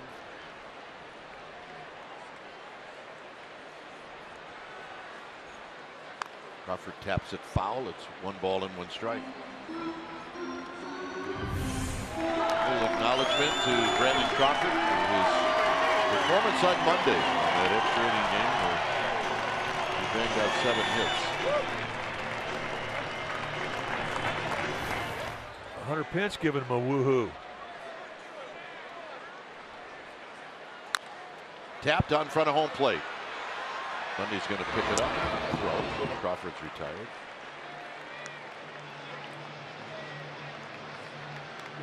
Might be the first thing Hunter Pence says when he gets up in the morning. Woohoo! I can't argue with that.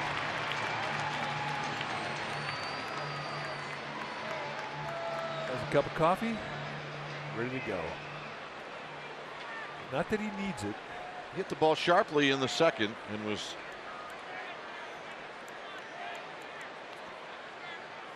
Machado backhanded it and got a force play at second. Here he takes a check swing but goes around. It's no balls and 1 strike.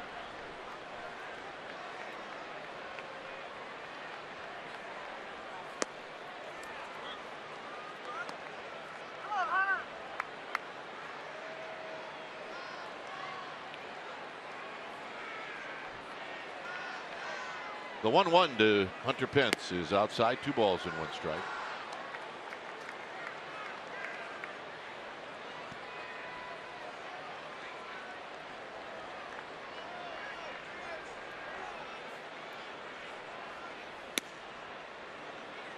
Two and 2.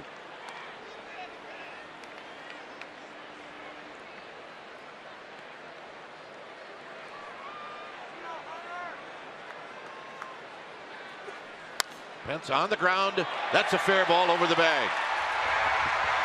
And Pence, as the ball died, is going to stop at second base. A little 2-out thunder in an area where he was kind of defenseless for most of this road trip, not able to cover the outside part of the plate. And look how far off this one is. Stays down right through it. And these are things that the Giants have been waiting for. Be able to be in position with the front side to get to pitches on the outside corner. That was not a hanger by Bundy at all.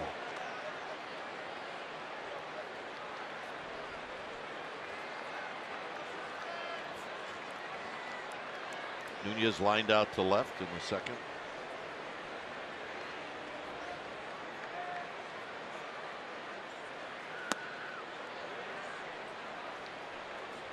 Brian O'Nora says no swing.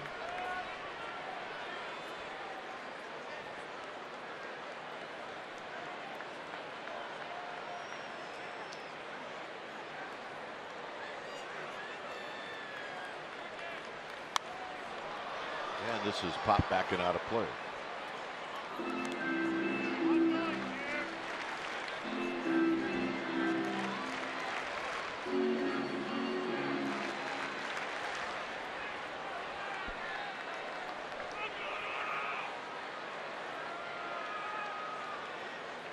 One and one to Nunez. Nunez down the right field line. Foul. 1-2.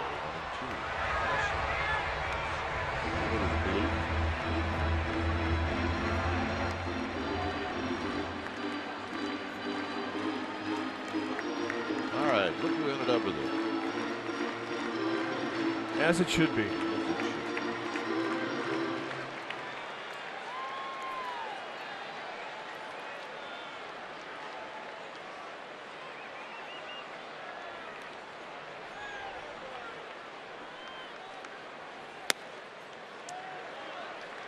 Too far outside. It's 2-2.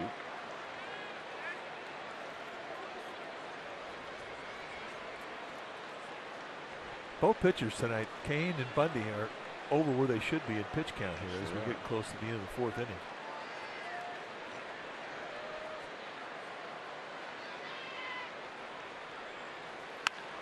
Foul.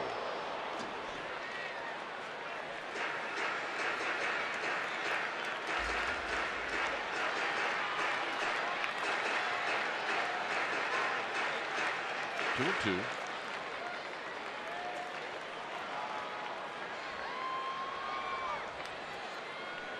Looking for a mistake. Orioles are not really showing Nunez a lot of respect in the outfield. Look out. They're playing him pretty shallow. I mean, Nunez has 12 home runs on the year. And coming out of Minnesota, I mean, that's like hitting 12 here in this ballpark. Absolutely. Not a home run hitter's haven.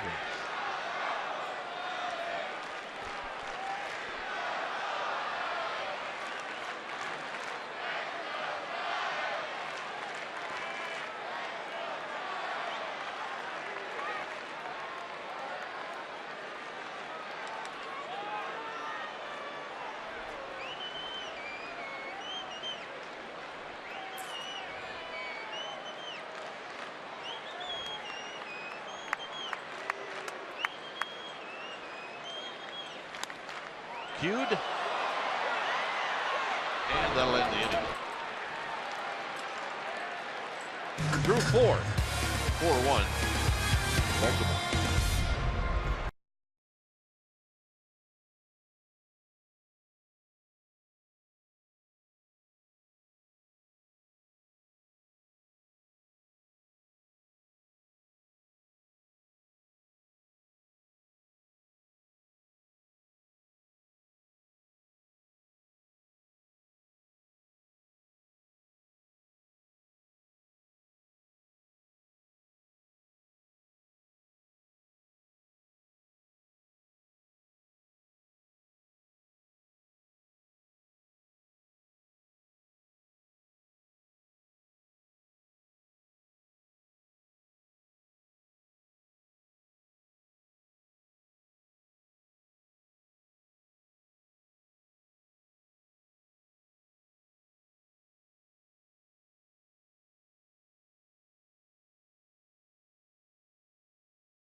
CSN Bay Area is brought to you by the Monterey Bay Aquarium.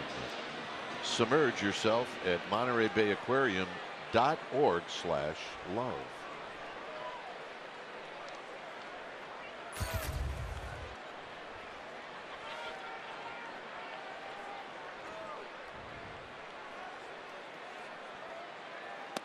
Good changeup. Pitch count for Kane at 85 here as we start the 5th inning. This is why you see George Cantos back in the Giants bullpen. That pitch count starting to work against Matt Kane.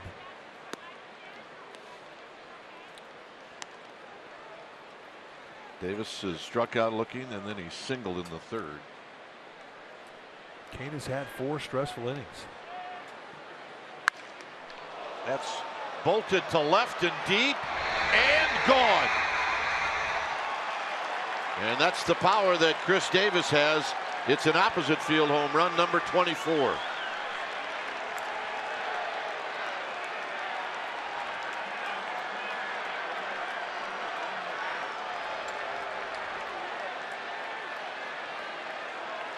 And this will be a double switch with Bruce Bochy coming out.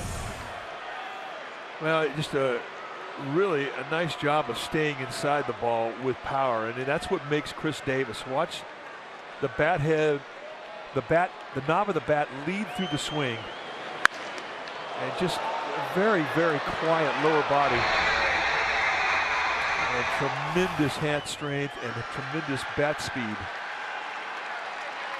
When it's time for a change, think Speedy Oil Change and Auto Service, your oil change tune-up and brake experts. We'll be back.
This is your new pitcher, and there you see the numbers for Cantos.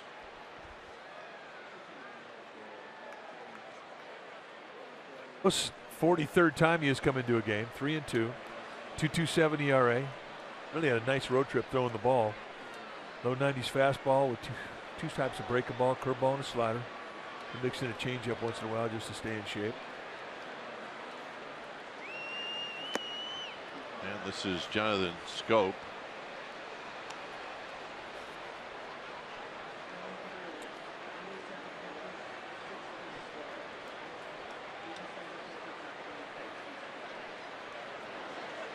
And Scope pops it up. This could be playable for Buster Posey. And he caught it. Nice play, basket catch.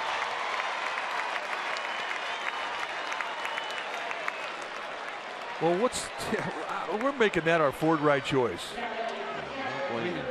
Not often you get excited about a pop-up, but this one, because it just about scraped the backstop. Hard to keep your concentration if you're a catcher.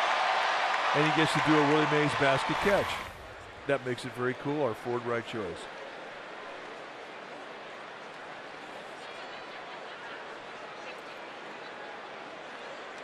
And here's Wieters.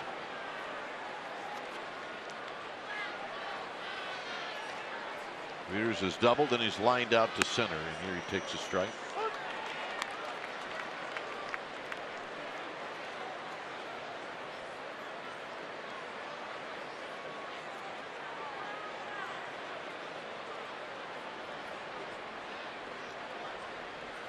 On deck is J.J. Hardy.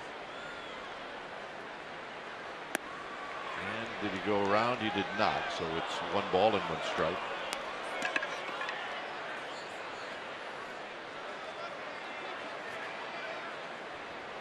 So Gillespie is now at third.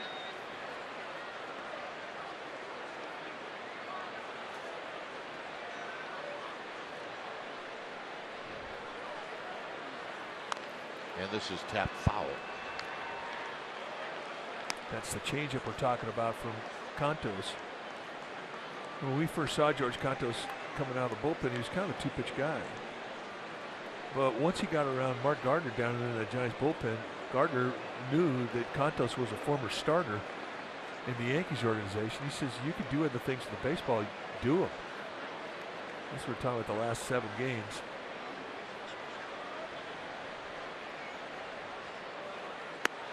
And that's just a little bit outside.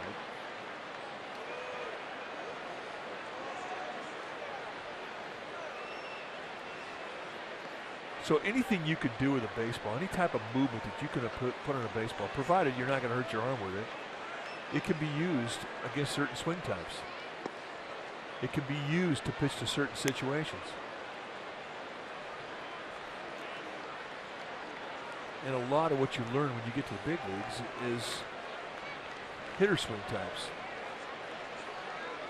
Situation, how do you get the ground ball when it's a ground ball situation? How do you pitch for a strikeout?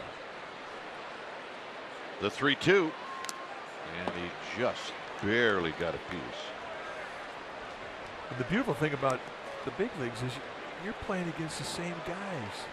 Once you get here, I mean, you're going to be playing against guys sometimes 10 years, maybe more. I mean, I bet you could close your eyes right now and I could name 4 or 5 different pitchers that you faced a lot of back in the 70s, and you could definitely see their stuff coming at you right now. Well, that was a pretty easy take. So here's J.J. Hardy.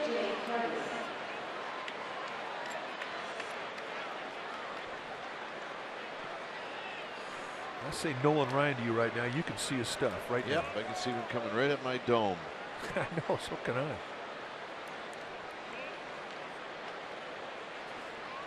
J.J. Hardy is singled, and then Kane struck him out looking.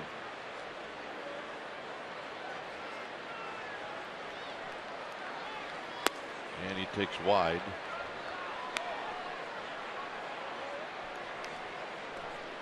That's what's great about having McCovey and Mays and Cepeda around. Is you could ask him, what kind of stuff did Sandy Koufax have? What did Don Drysdale have? And they have total recall, and it's right there. Koufax threw hard, high fastball, big curveballs. His curveball is unbelievable. Who's the hardest guy you ever faced? Bob Veal. Threw harder than anybody. I mean, it's just great to get their perspective from a different generation. And that's popped back and out of play. There's Stretch. Willie McCovey. They'll tell you about games back in 1959, 1960, as if they happened yesterday.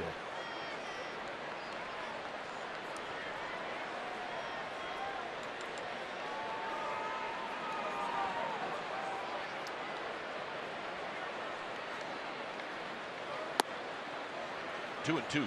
Contos with the sinker, trying to get the ground ball we're talking about.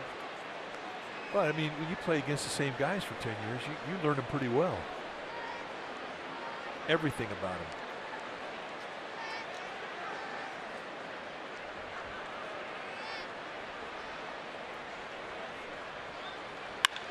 On the ground, Gillespie knocks it down.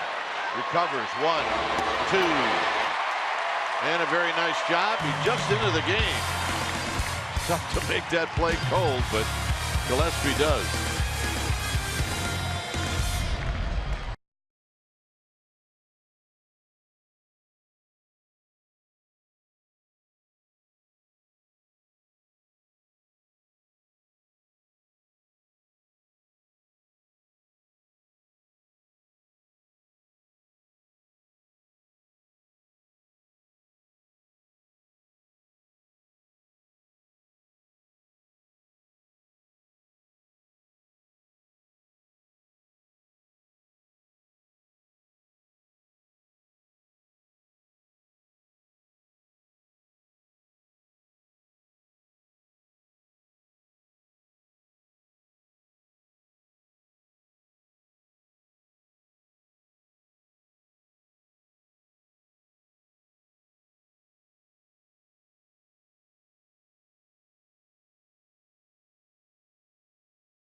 Series on August 12, 2000 against the Mets on this date.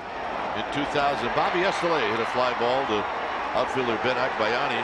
He caught it for the second out of the inning, and then he handed it to a ball to the kid, thinking it was the third out. And what happened? Ellis Burks and Jeff Kent scored as a result. Benny, you're killing me. Can't take that ball back. Well, he tried. Here's Joe Panik. It's 5-1 Baltimore here in the 5th inning. Panik singled and scored, and now he fouls this one down the left field line and out of play. Well, we talked about the killer peas being a big part of this homestand. Getting Hunter Pence and Joe Panik back offensively, confident offensively. Join Pagan and Posey.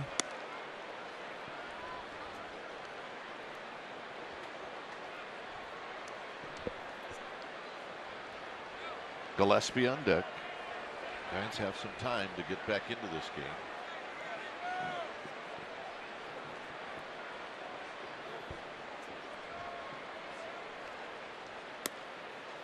Two and two.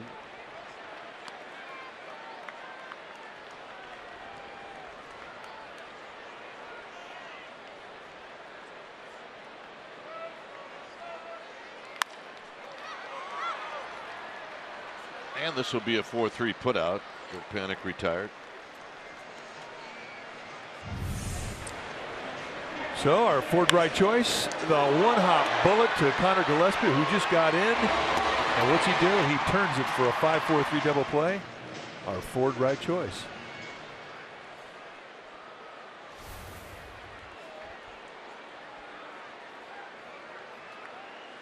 So Gillespie stands in.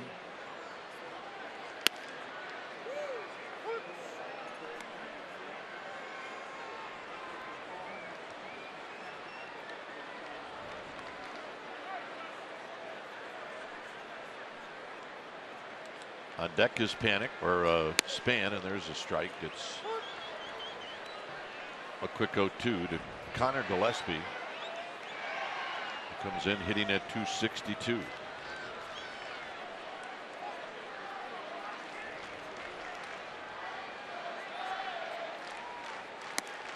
And he got him. Little elevation.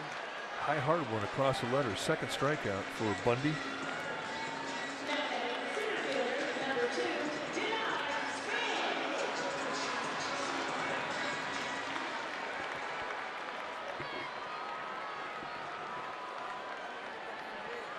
Denard Span doubled in a run on the third. It's the only run in the game for the Giants.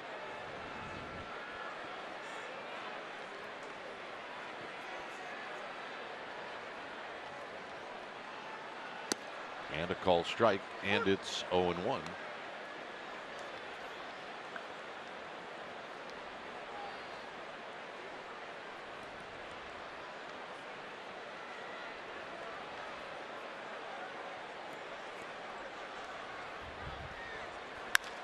Up the middle, and this will end the inning.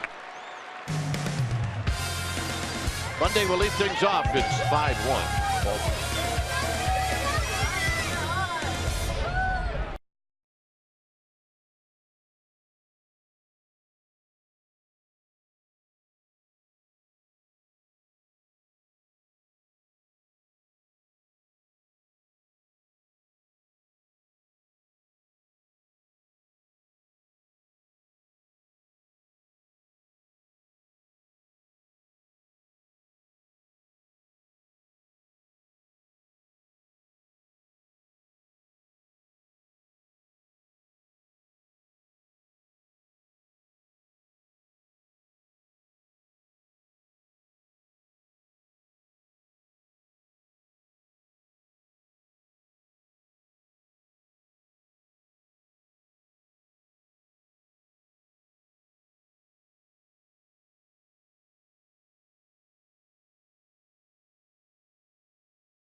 Broadcast. Big surprise, Jake Peavy is at it again. He's joining forces this time with the Rex Foundation. It's our healthy dose of goodness. It's brought to you by Eric's Deli Cafe. They're hosting a benefit concert August 17th. Guys, you can join in on the fun. It's called Can't Stop the Train. It's a tribute to Jerry Garcia at the Fillmore Auditorium. They're raising lots of dough for great foundations, and you can find out more at fillmore.com for tickets. A lot of the Giants are going to be there, and Phil Lesh is on the ticket, guys.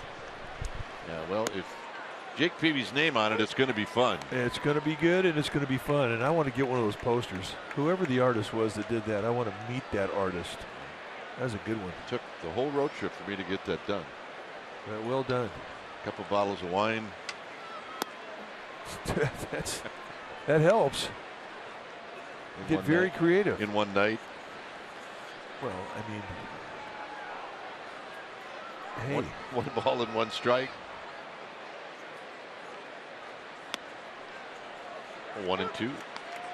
No, that is a really nice job of putting together that poster.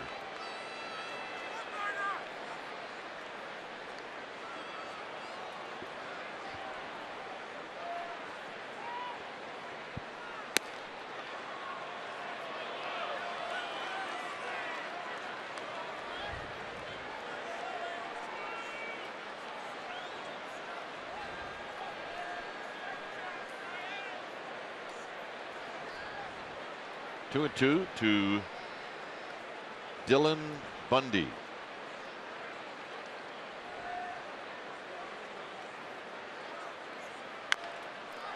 Right back to Cantos. Yeah, this really has become a technique you see a lot of guys use, and it's a safer throw. What, the Jeremy Affeldt technique? Well, it's true, but you get a ball, and a lot of guys, you know, you're throwing max effort on every pitch to home plate. Now all of a sudden you want to throw at 80% or 70% to first base. It can make you throw the ball weird. Now, if you catch the ball, you run halfway to the first baseman and underhand it. It's a much safer play. It's a much more consistent play, and you don't have to worry about, you know, throwing a changeup for a strike to your first baseman. And it works. It works.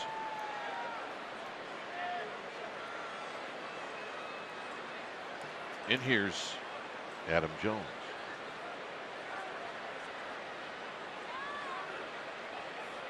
Jones has been on base 3 times, so he's been a pain. 1 ball and no strikes.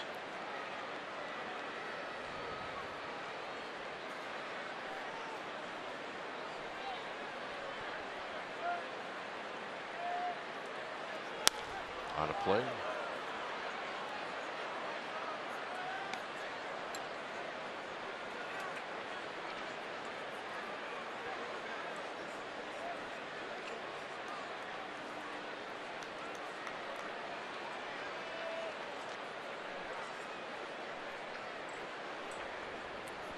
Orioles came into this game a half game back of Toronto in the American League East.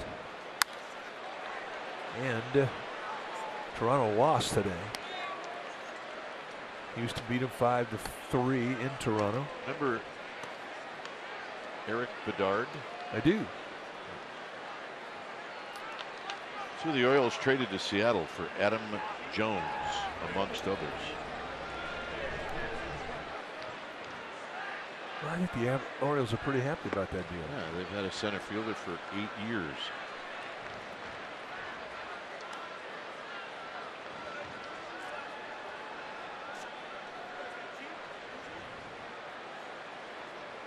I think it is always something very interesting when you go back and see how trades turned out. Not just necessarily the principal guys, but the prospects that were included on the deal. Crawford will slide to his left and throw him out.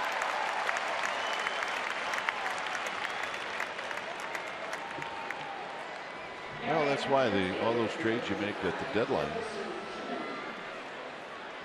teams want prospects. The Orioles, when they made that deal, wanted a prospect, and they got one.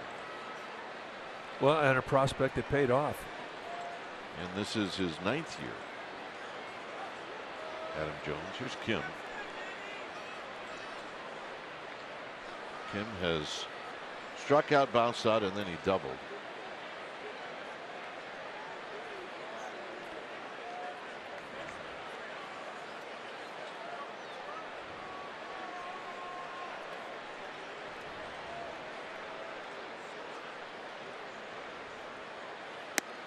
And a strike.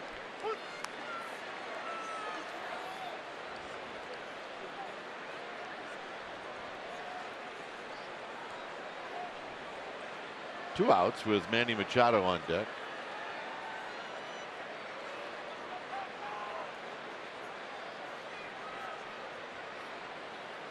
Swinging a bouncing ball, this one to Panic. Panic goes down to a knee and then throws him out.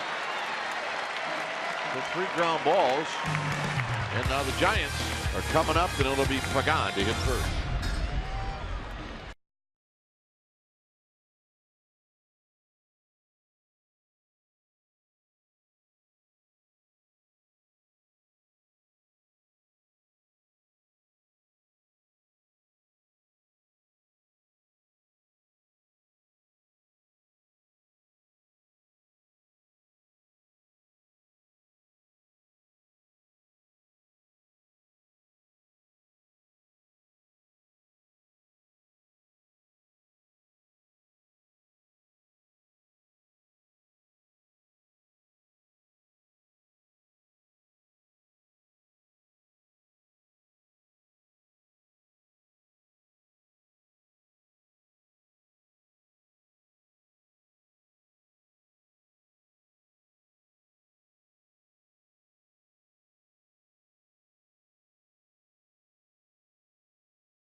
CSN Bay Area is brought to you by Toyota. Hurry in for Toyota's annual clearance event to get an incredible deal on the 2016 Toyota you want before they're gone. Toyota, let's go places. By Kelly Moore Paints, celebrating 70 years as your neighborhood paint store.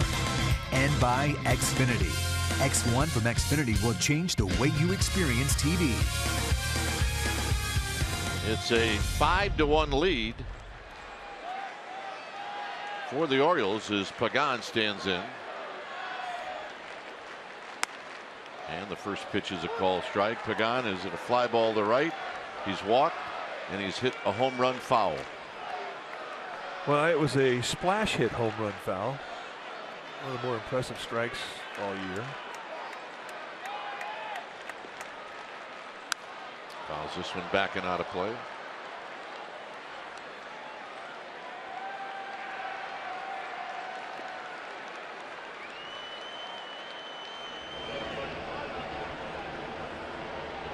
Givens is throwing in the bullpen. Michael Givens.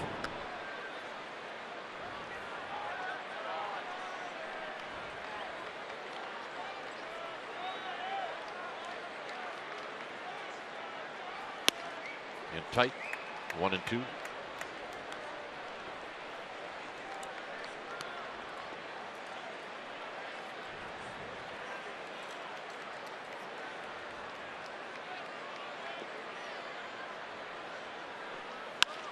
And caught by Machado, who was playing way off the line at third.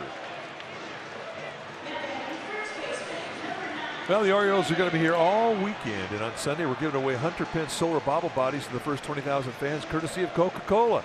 So go to sfgiants.com/tickets and get yourself out to the ballpark where you can get a bobble body.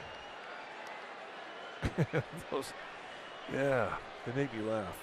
The old bobble body. Here's Belt. Belt takes high, 1 ball and no strikes.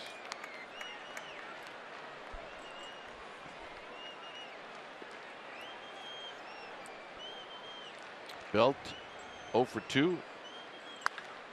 And it's foul. Fly ball to left, and then he hit into a double play in the third.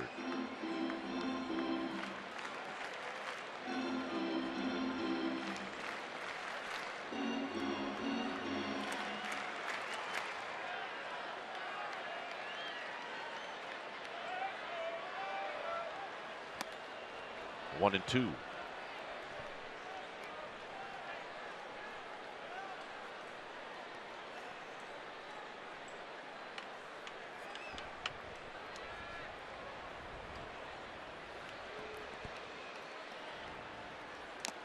Got him. 94-mile-an-hour fastball, middle away. Third strikeout for Bundy.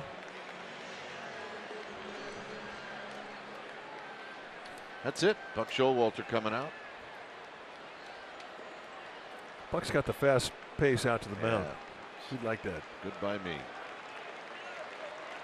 So Bundy's going to depart. When it's time for a change, things speedy. Oil change and auto service. Your oil change tune-up and brake experts.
Change for Buck Showalter.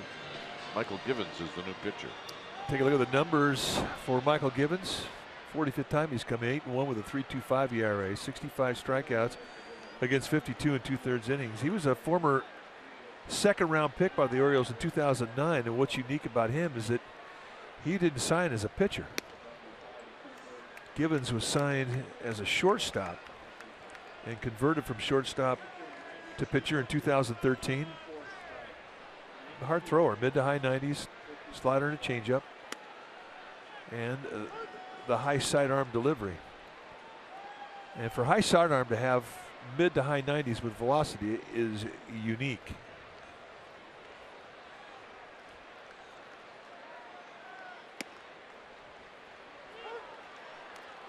So it's 1-2 now to Buster Posey.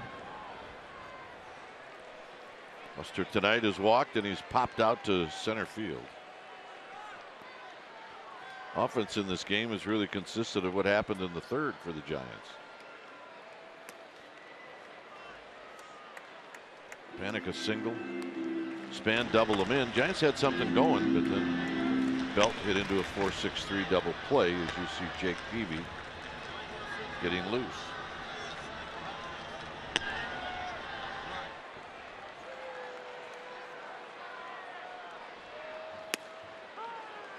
Got him. And that's going to end the inning. Givens strikes Posey out through 6. It's 5-1 Baltimore.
By your local Toyota dealer. It's a 5-1 lead for the Orioles. 5 runs on 11 hits. The Orioles scored 2 in the first, 2 in the third, and a lone run in the fifth. A couple of home runs in this game, Trumbo and Chris Davis. And the only RBI for the Giants, a double off the bat of Denard Span. So here's Cantos working to Manny Machado.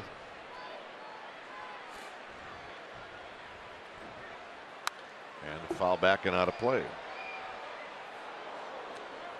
Cantos, 27 pitches into it. They're extending him here into this third inning.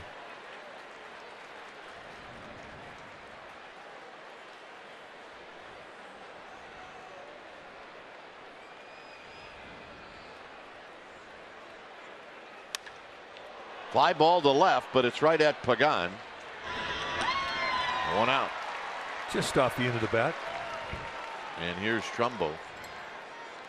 George has done a nice job keeping the ball down tonight. Big blow in the game was a 2-run shot in the third inning.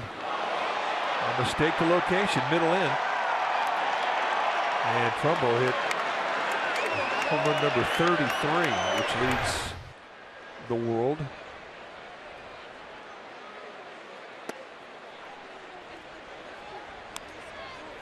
The home run is only hit.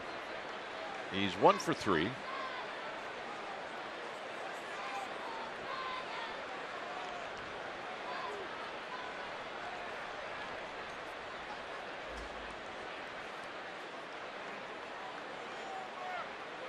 And his pitch is down low. Trumbull started to go, but held up. 2 balls and no strikes.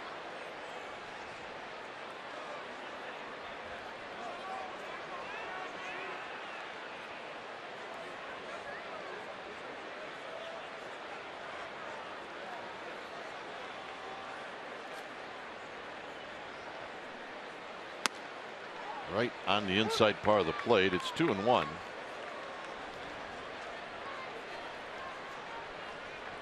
Chris Davis on deck. 11 hits.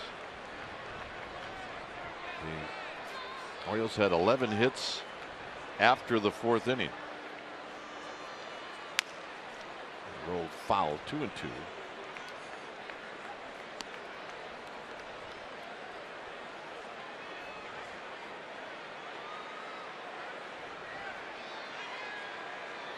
Meanwhile, out in the Cove, you want a burger or a hot dog?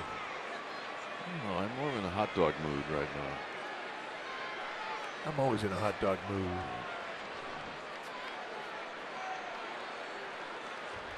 I don't know if that's a good thing.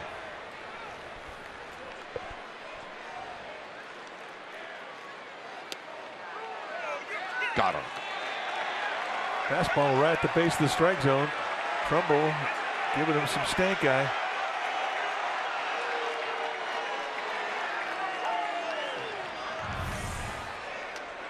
So a 2-seam fastball right at the base of the strike zone, or a little bit below. Not happy.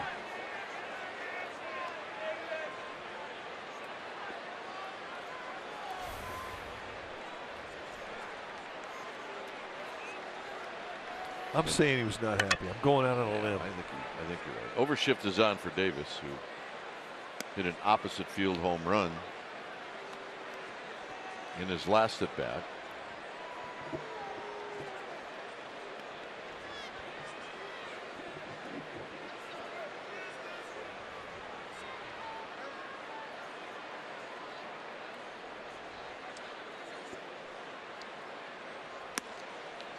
Two balls, no strikes.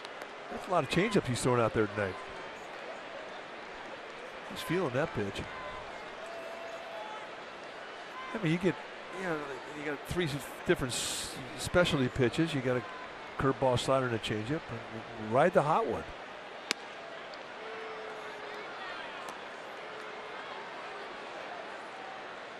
Well, now you got to come in.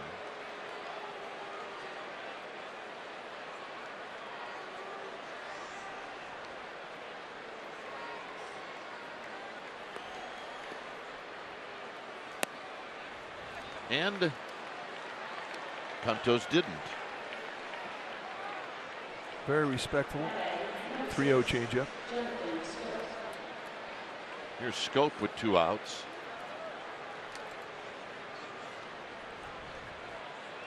So with the walk and the 37 pitches, more activity in the Giants' pen.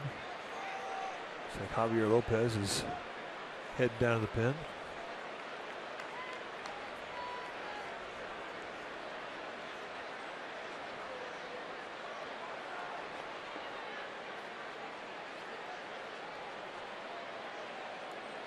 Swing and a miss.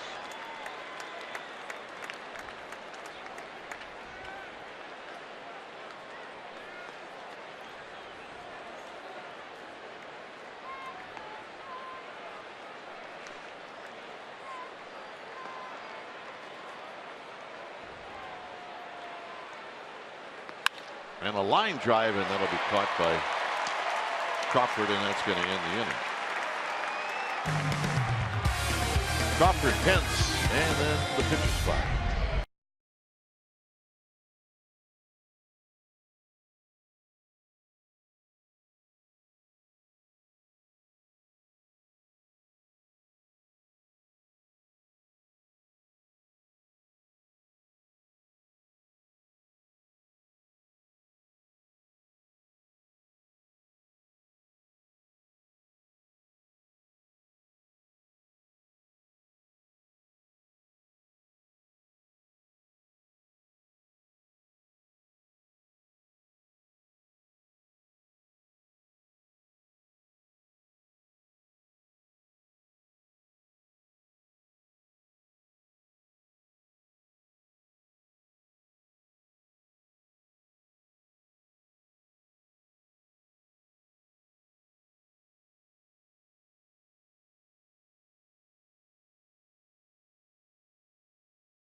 Be Amy G.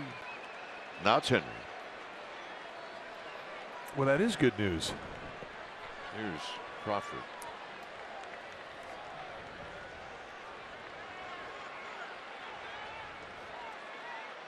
Crawford takes a pitch outside as baseball gets away from the Orioles bullpen. Hunter Pence is going to pick it up.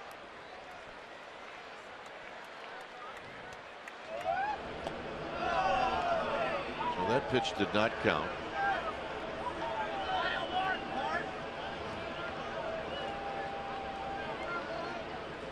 Well, if you're Michael Gibbons, I guess you got to be pretty excited about that.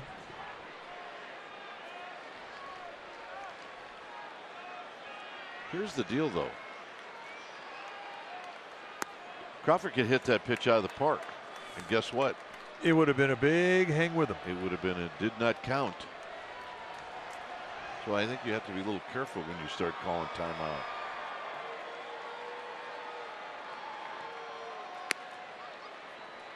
Change out. That's nasty. I always thought it's a pretty cool story when somebody signed a contract as an everyday player. And at some point in time, you had to just say, well, I'm not good enough here, but I have a good arm. I'm going to try this. And that's Michael Gibbons. Absolutely.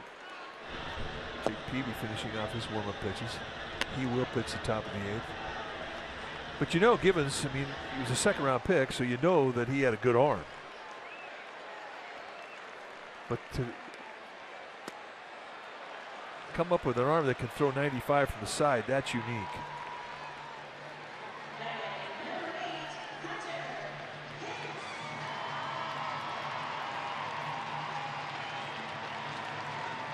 Well, if you throw like that from short, that's not a good thing. From the side? Yeah. You're going to throw some nasty sinkers. Here's Pence. Look out. Look out. But usually you see a sidearm, you're thinking high 80s, big sink. But not this guy. And that right there will knock the lint out of your belly button. Another timeout with a ball loose from the bullpen.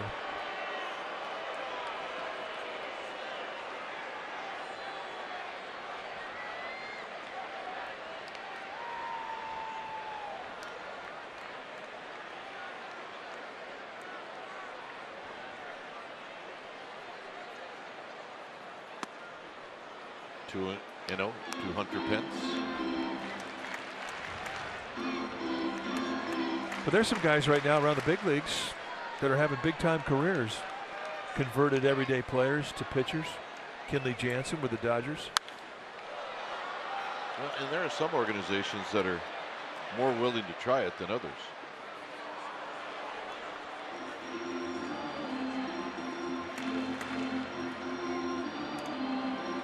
Jason Mott. Jason Mott, who's now with Colorado. He was a catcher.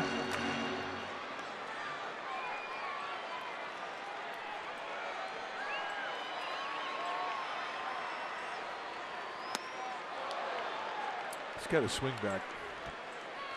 That was 96 from the side, up above the belt, inside corner, with some fuzz on it. 2-2. But Pence is definitely starting to figure things out at the plate.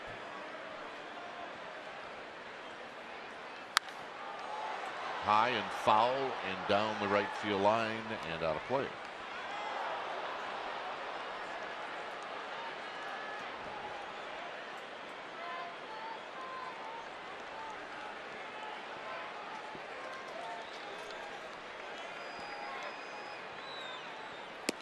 Fence holds up.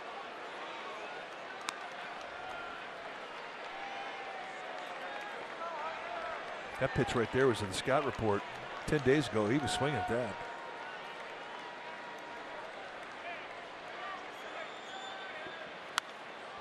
Remember the Padres drafted a kid #1, Matt Bush? Yeah. Shortstop.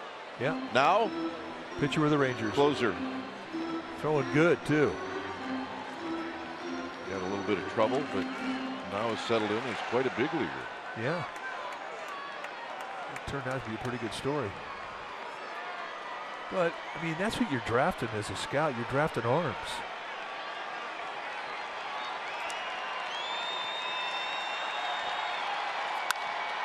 Pence, it's a high fly ball, center field. And Jones will put it away.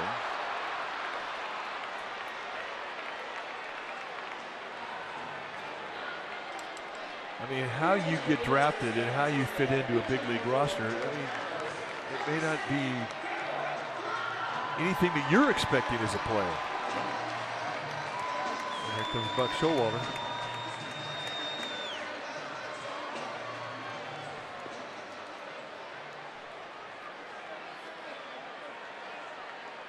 So Blanco was announced. And now we're going to see a left-hander when it's time for a change. Thanks Speedy Oil Change and Auto Service, your oil change tune-up and brake experts. Happy birthday.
SN Bay Area. Pregame live will start at 5:30, and then it'll be the Giants and the Orioles in game 2 of this 3-game series right at 6 o'clock. This is the home of the authentic Giants fan is CSN.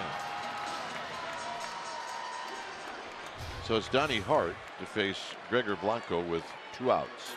Well, he just got called up from AA ball, and this is the 4th time that he has come into a ball game. No record or ERA yet. He's done well. And what you get with Donnie Hart is a mid to high 80s fastball with a big crossover step from the side. He's got a changeup and a flat slurvy breaking ball.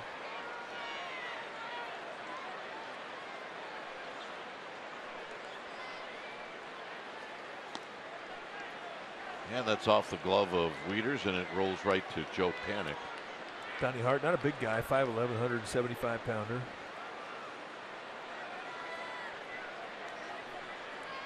Former 27th round pick by the Orioles out of Texas State.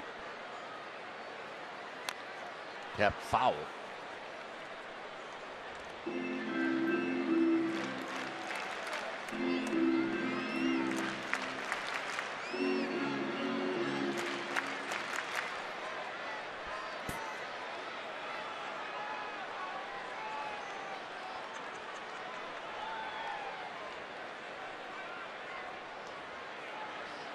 One and two.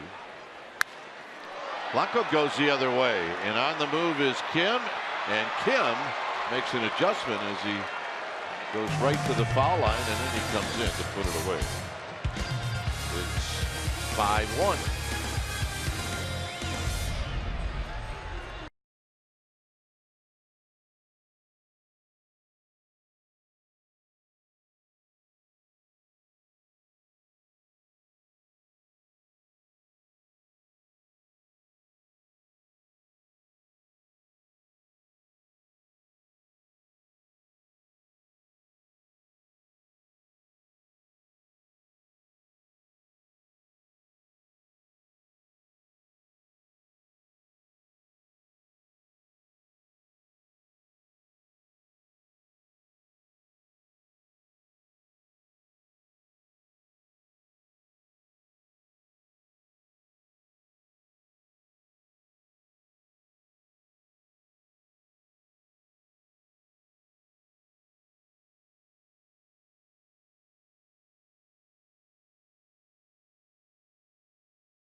The Giants bullpen is coming off of a very good road trip. Derek Law, Hunter Strickland, kind of all the buzz, but I sat down, guys, with Javi Lopez today and talked to him about how the entire bullpen has really gelled. He said they all make an effort to spend time with each other off the field, and what he's found most impressive about the younger guys is their willingness to learn, and he believes that's translated into really believing in their stuff, and that's shown on the mound. Guys? Yep, he would be the guy to go to if you want some answers about the bullpen. Here's Jake Peavy facing Matt Wieters, and the first pitch is pulled foul. When it's time for a change, think Speedy Oil Change and Auto Service, your oil change tune-up and brake experts. 5th time that Jake Peavy has come out of the bullpen for Bruce Bochy. On the year, 5-9 with a 5.45 ERA, 91 strikeouts in 34 innings. He's a 90-ish, high 80s fastball with sink. High sidearm delivery with curveball, slider, and a changeup. He's also throwing a split now. I mean, there aren't that many guys that throw the changeup and the split. It's either or for the most part. Tim Hudson was a guy that did it.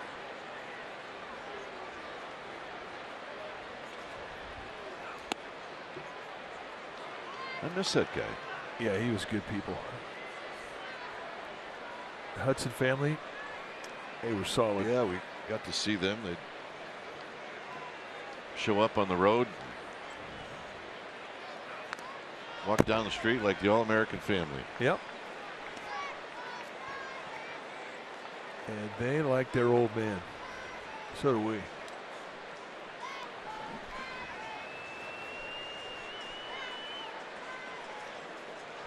Two balls, two strikes. Hit on the ground into shallow right field for Panic.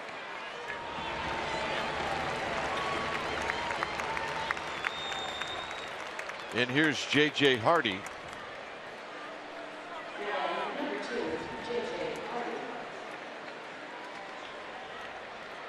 J.J. Hardy, a single, a strikeout, and then he bounced into a double play. Hit a one-hop rocket at Connor Gillespie, who knocked it down, and then eventually turned it into two. And a strike. First saw J.J. Hardy as a shortstop for the Milwaukee Brewers.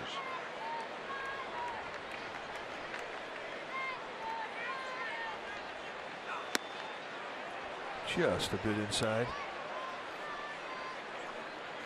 He's a guy when we first saw him, he's going to have to make some adjustments with his swing. He had a little length to his swing. And boy, did he ever. Good player.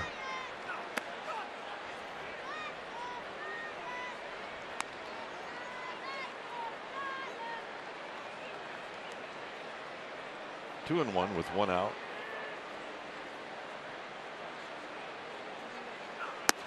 3-1 with one out. Giants will be back to the front of their rotation tomorrow night with Madison Bumgarner.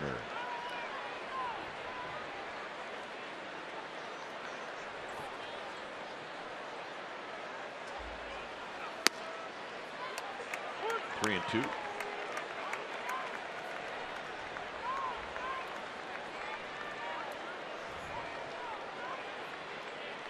Big day tomorrow with the Giants going to unveil the statue of Hall of Famer Gaylord Perry. Got him. Nice pitch by Peavy. Kind of quit on the sinker, kept coming back into the strike zone, and we've seen the low strike be effective tonight. Two-seamer. See ya.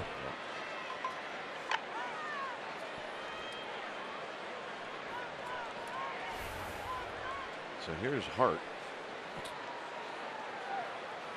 Not sure if Hart thought he was going to get an at-bat in tonight's game.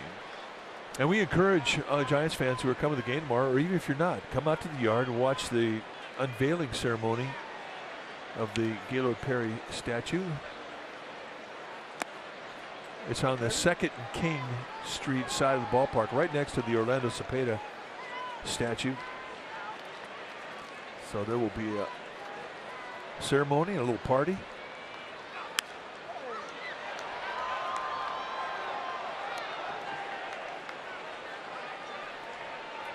One ball and two strikes.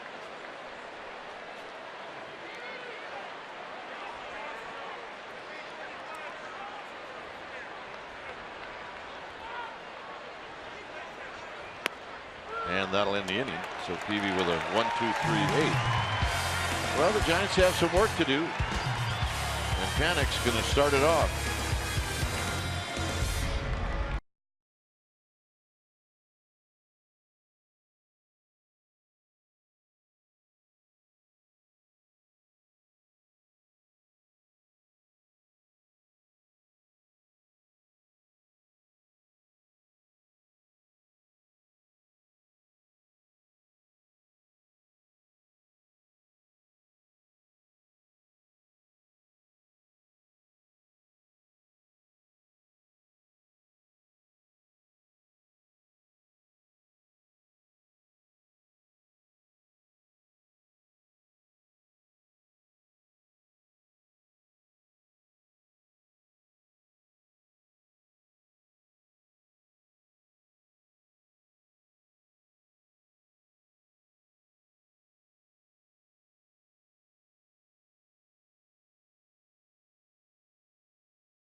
At Bat app, and you can download the app, the #1 app for live baseball, on your phone and tablet. Download MLB.com at Bat. It's worth it.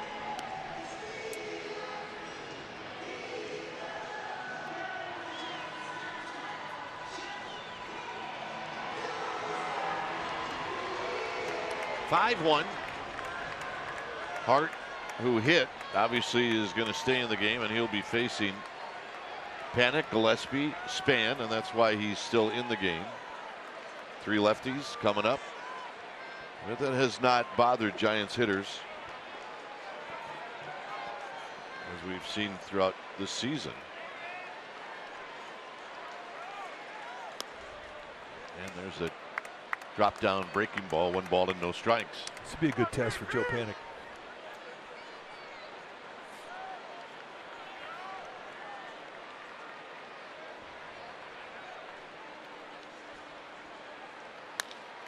Bounces this one to second. And Panic is retired, so he's now 1 for 3 in the game. And here's Gillespie batting for the 2nd time.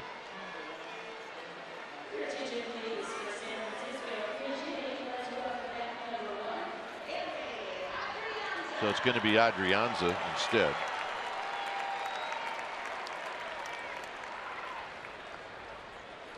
So Adrianza is going to get an at bat.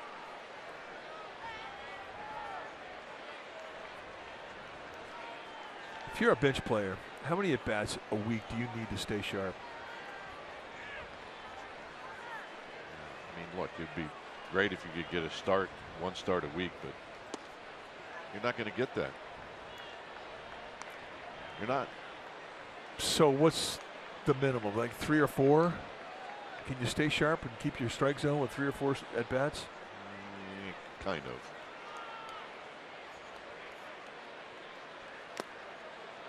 One ball and 1 strike. And that's why, as a bench player, you can't expect starts. If you get a start, it's a bonus.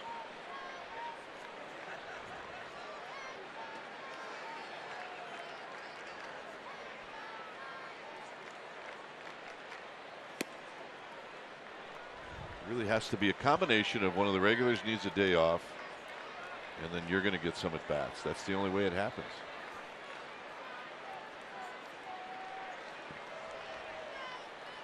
It's one of the toughest jobs in baseball. And Machado at 3rd, and Davis digs it out. 2 down. Nice play on both ends of that play. Now this is the only swing of the bat that produced an RBI for the Giants tonight. It was Denard Span, who came up in the 3rd inning with a runner at first base and 1 out, and he found the gap at right center. Joe Panic came all the way in. And that has been it. The Giants offense once again struggling.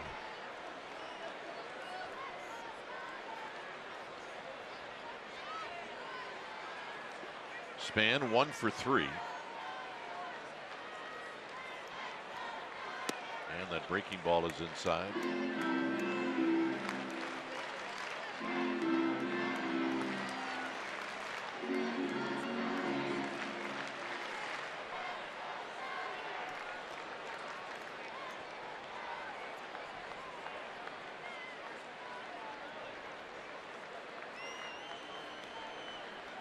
Orioles pitching have retired 12 Giants in a row.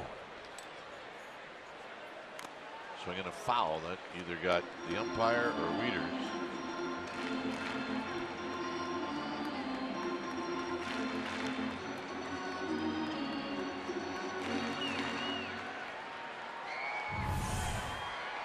Now let's see who it did get. Foul ball, sort of skimmed the top of the shoulder.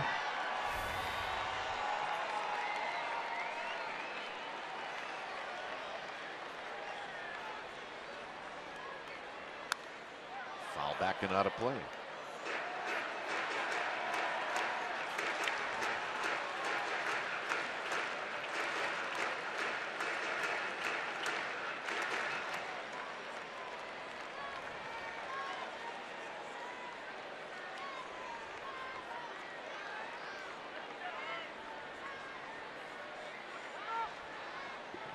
Now timeout is called.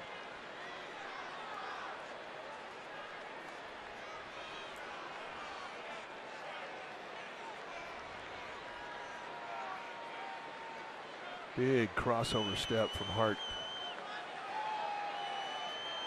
And that pitch is high, so it's 2-2. You do cut your power off when you have that much of a crossover step. You're not getting full release from your hips, which minimizes your velocity. But I mean, you're gonna make a hitter, especially from the left side, give.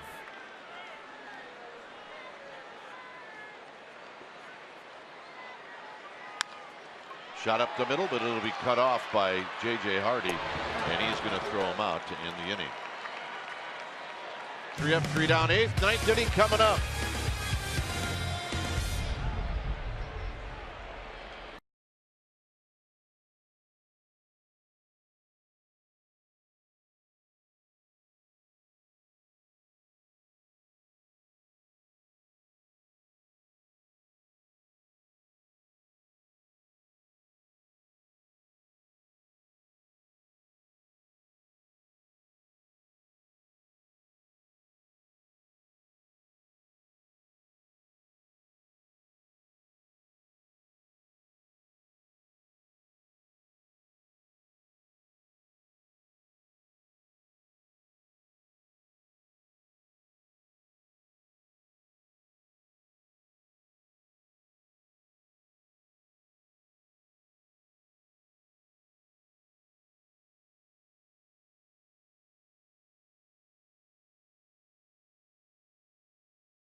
They're going to take on the Giants at Say Hey Tuesday. Tuesday at 7 p.m. game. Pregame live 6:30 right here on CSN Bay Area. And Say Hey Tuesday is indeed back. You can come out and watch the pregame show live from Willie Mays Plaza. The first 500 fans will get a cheer card and an authentic Giants drawstring bag. And the giveaway start at 5 p.m. So come on out and join us if you would. So Adam Jones to face Jake Peavy.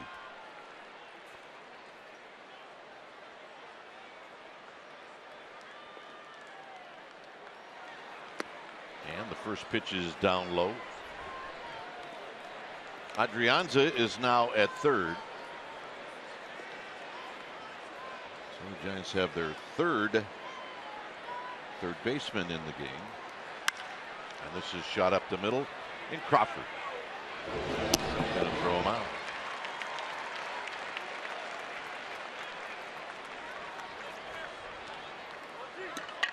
And here's Kim.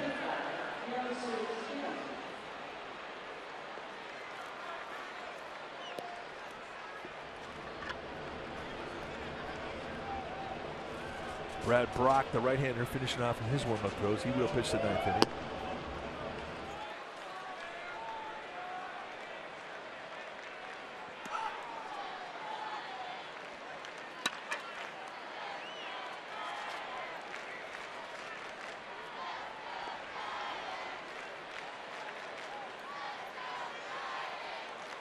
Here's Kim, 1 for 4, a double, and he takes a pitch down low.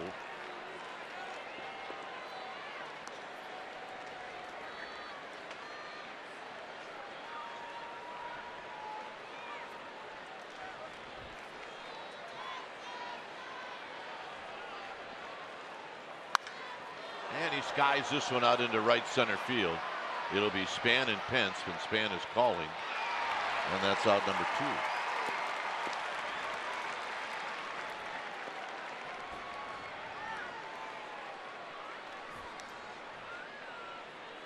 Peavy's throwing the ball well tonight. See him start to get more comfortable with coming out of the pen. You learn how to channel that adrenaline a little bit. He says it's great. He says you get the call and all of a sudden, boom, your hair gets lit on fire and you carry it right out to the mound with you. This is line foul. But, I mean, you have to learn how to deal with that. Starting pitching and relief pitching, two different animals completely.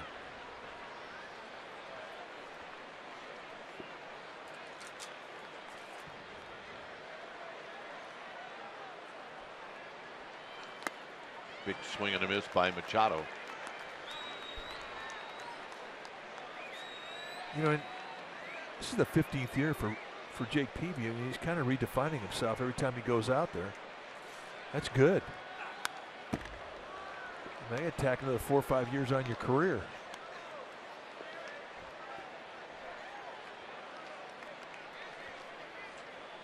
And he is very athletic. I mean, if anybody can do it, it's him.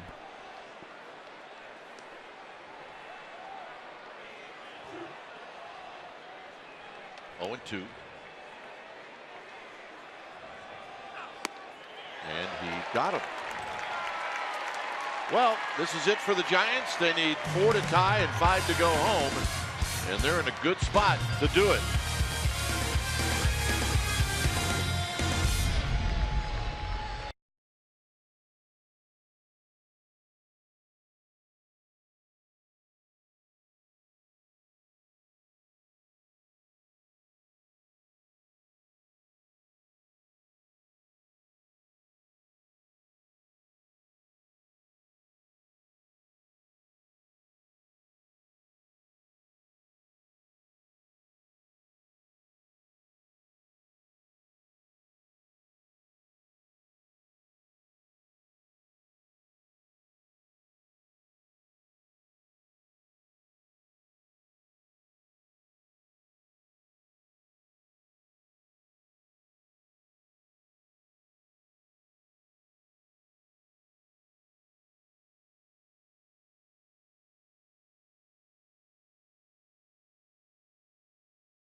CSN Bay Area, you get reaction to this game.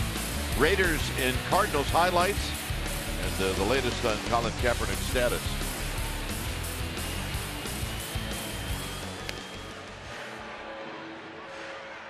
So we got a new pitcher. When it's time for a change, think Speedy Oil Change and Auto Service. Your oil change, tune-up, and brake experts.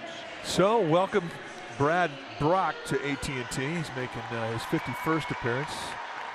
Great numbers, 67 strikeouts, 59 and a third with a 1.21 ERA. Those numbers, well, they'll put you on the All-Star team, and he was indeed an American League All-Star this summer.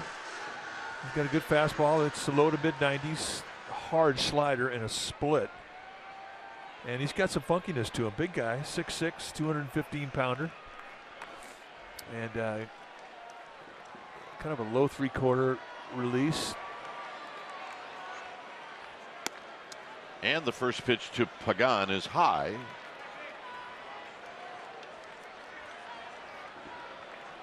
Pagan has reached once. That was a walk in the third.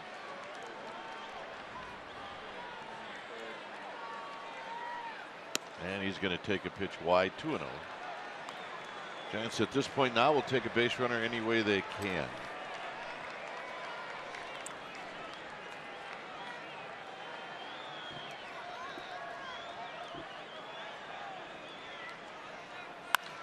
And a base hit. Oh, like that.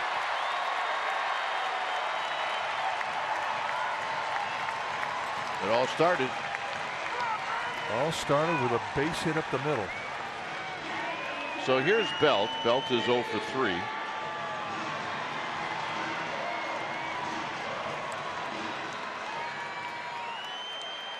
Nolan Reimel, the new right fielder.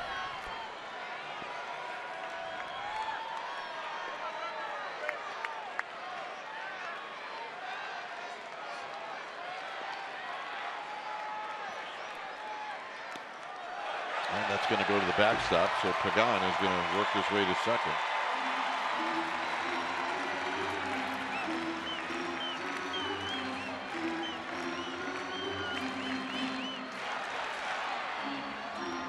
Peters is going to have a word with Brock.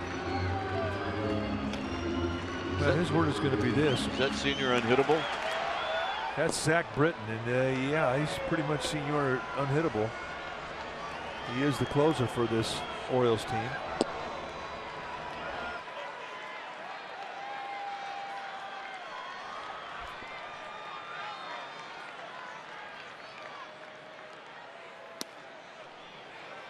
As soon as Brock gave up the base hit, Britton started humping. Yeah, I don't think Buck Showalter is going to wait around on this one.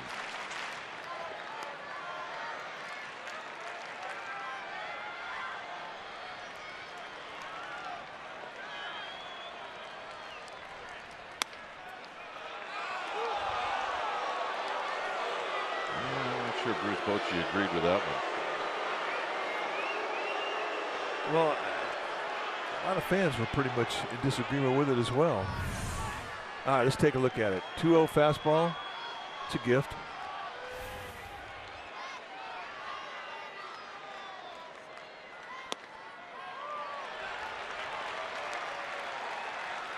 And right now, Brad Brock is scuffling to try and find that strike zone.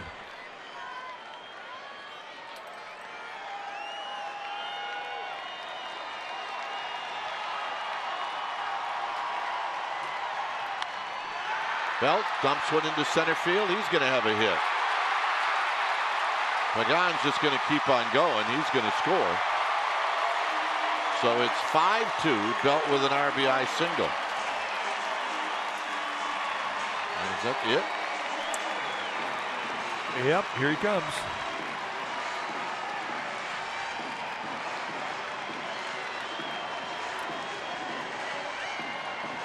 Well, tried to save his closer.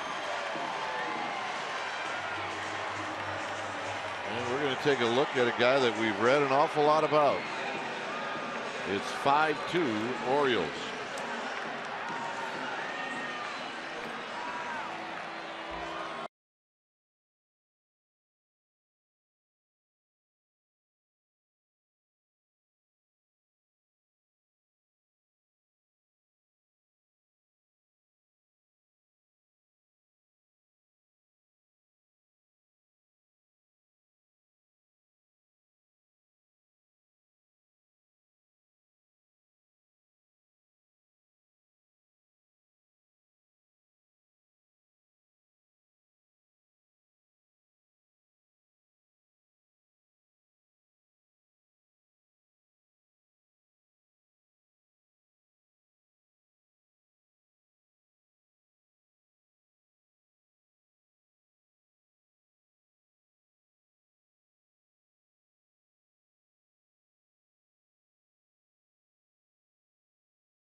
It's 5-2. So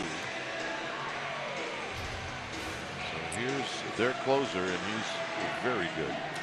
Zach Britton, 50 games, 2-1 with an 0.56 ERA. He's perfect in saves, 35 and 35 opportunities, 56 strikeouts in 48 innings. But look at the hits, 24. How's he do it? With one of the best sinkers in the game. You're going to see mid to high 90s sink with a hard slider, but mostly sink. And he can go up there and look for it every time.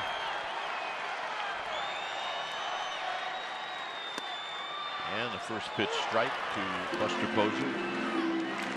At 96, as advertised. Britton,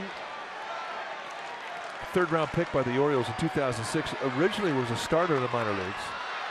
They transitioned to the bullpen, and all of a sudden, a star was born. Big guy, 6'3" and 195, 28 in his fourth year. This is what he throws. Fastballs 92% of the time. He can tell you what's coming. It's still not an easy assignment to hit it. The league hitting 135 against it. When he does throw the slider, I mean, that's your chance. That's a small piece of dessert right there. Yep. I mean, he's totally unique in that regard.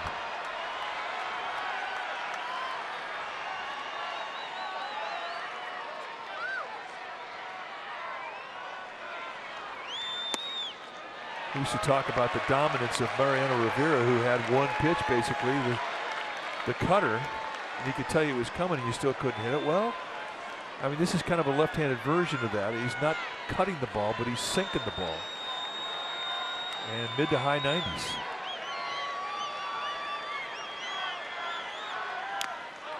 This is foul. It's 2-2. I mean, that's sink. That is bottom out swing and miss sink.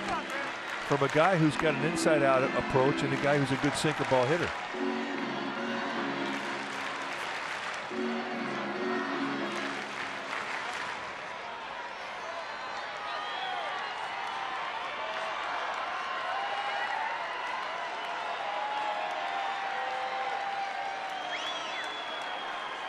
Two and two to Buster Posey.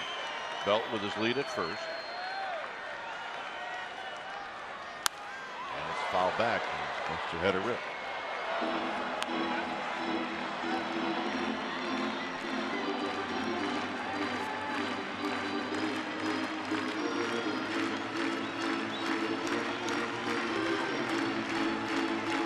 Crawford watching from the on-deck circle.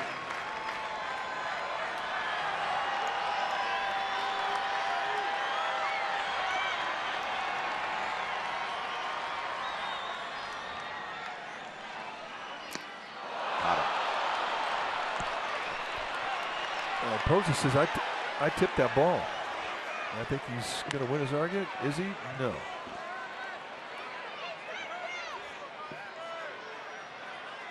And then he's saying he tipped the ball and it hit the dirt, because maybe Porter agreed with him. Now Bruce Bochy's going to come in and hear the argument. All Porter can do is ask for help. It's not a reviewable play.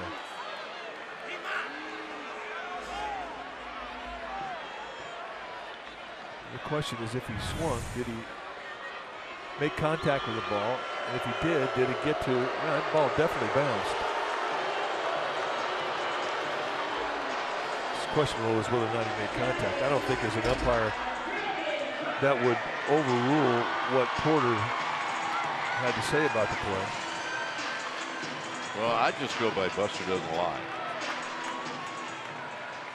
Yeah, well, he's very honest.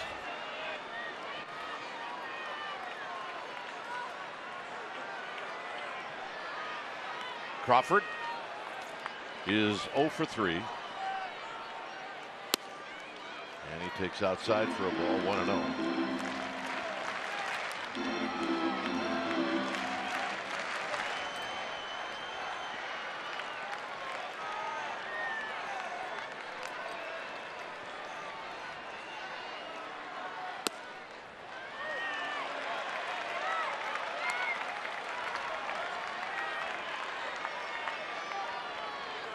So they're in the 9th inning in Los Angeles, or is it a final? It's a final. Well, that's even better news. Swing and a miss, 2 balls and 1 strike. I mean, that is nasty right there. And you know, to have sink like that is unique. To have it at 96 miles an hour, and then to have it at 96 miles an hour from the left side.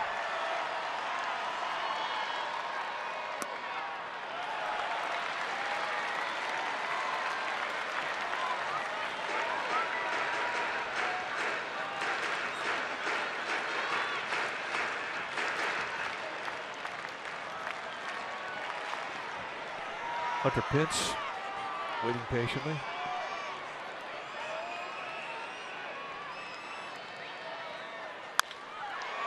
Hit on the ground, and it'll be cut off by Scope. So Belt moves on down to second. 2 outs.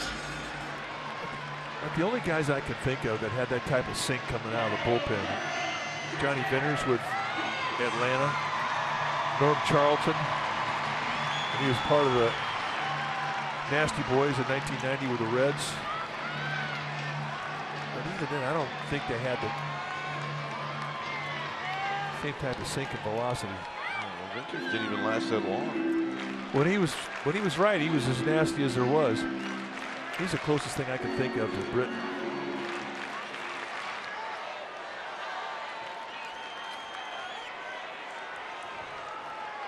That's the thing about a sinker, man. It's hard on you. Hunter Pence, a double in the 4th. And he fouls this one out of play. He's much better swings. Yeah, no doubt. He started to put together in that last couple of at-bats in Miami, and he's definitely been able to carry it into tonight's ball game. I mean, he's got some coverage at the outside part of the plate now. He can drive it. And he's starting to stay inside the strike zone with what he swings at.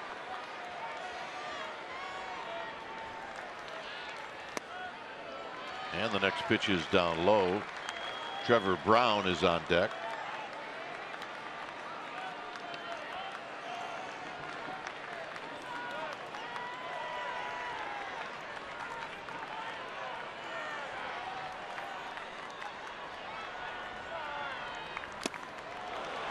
One and two. That is nasty. The bullpen has really been the strength of the pitching staff for the Orioles.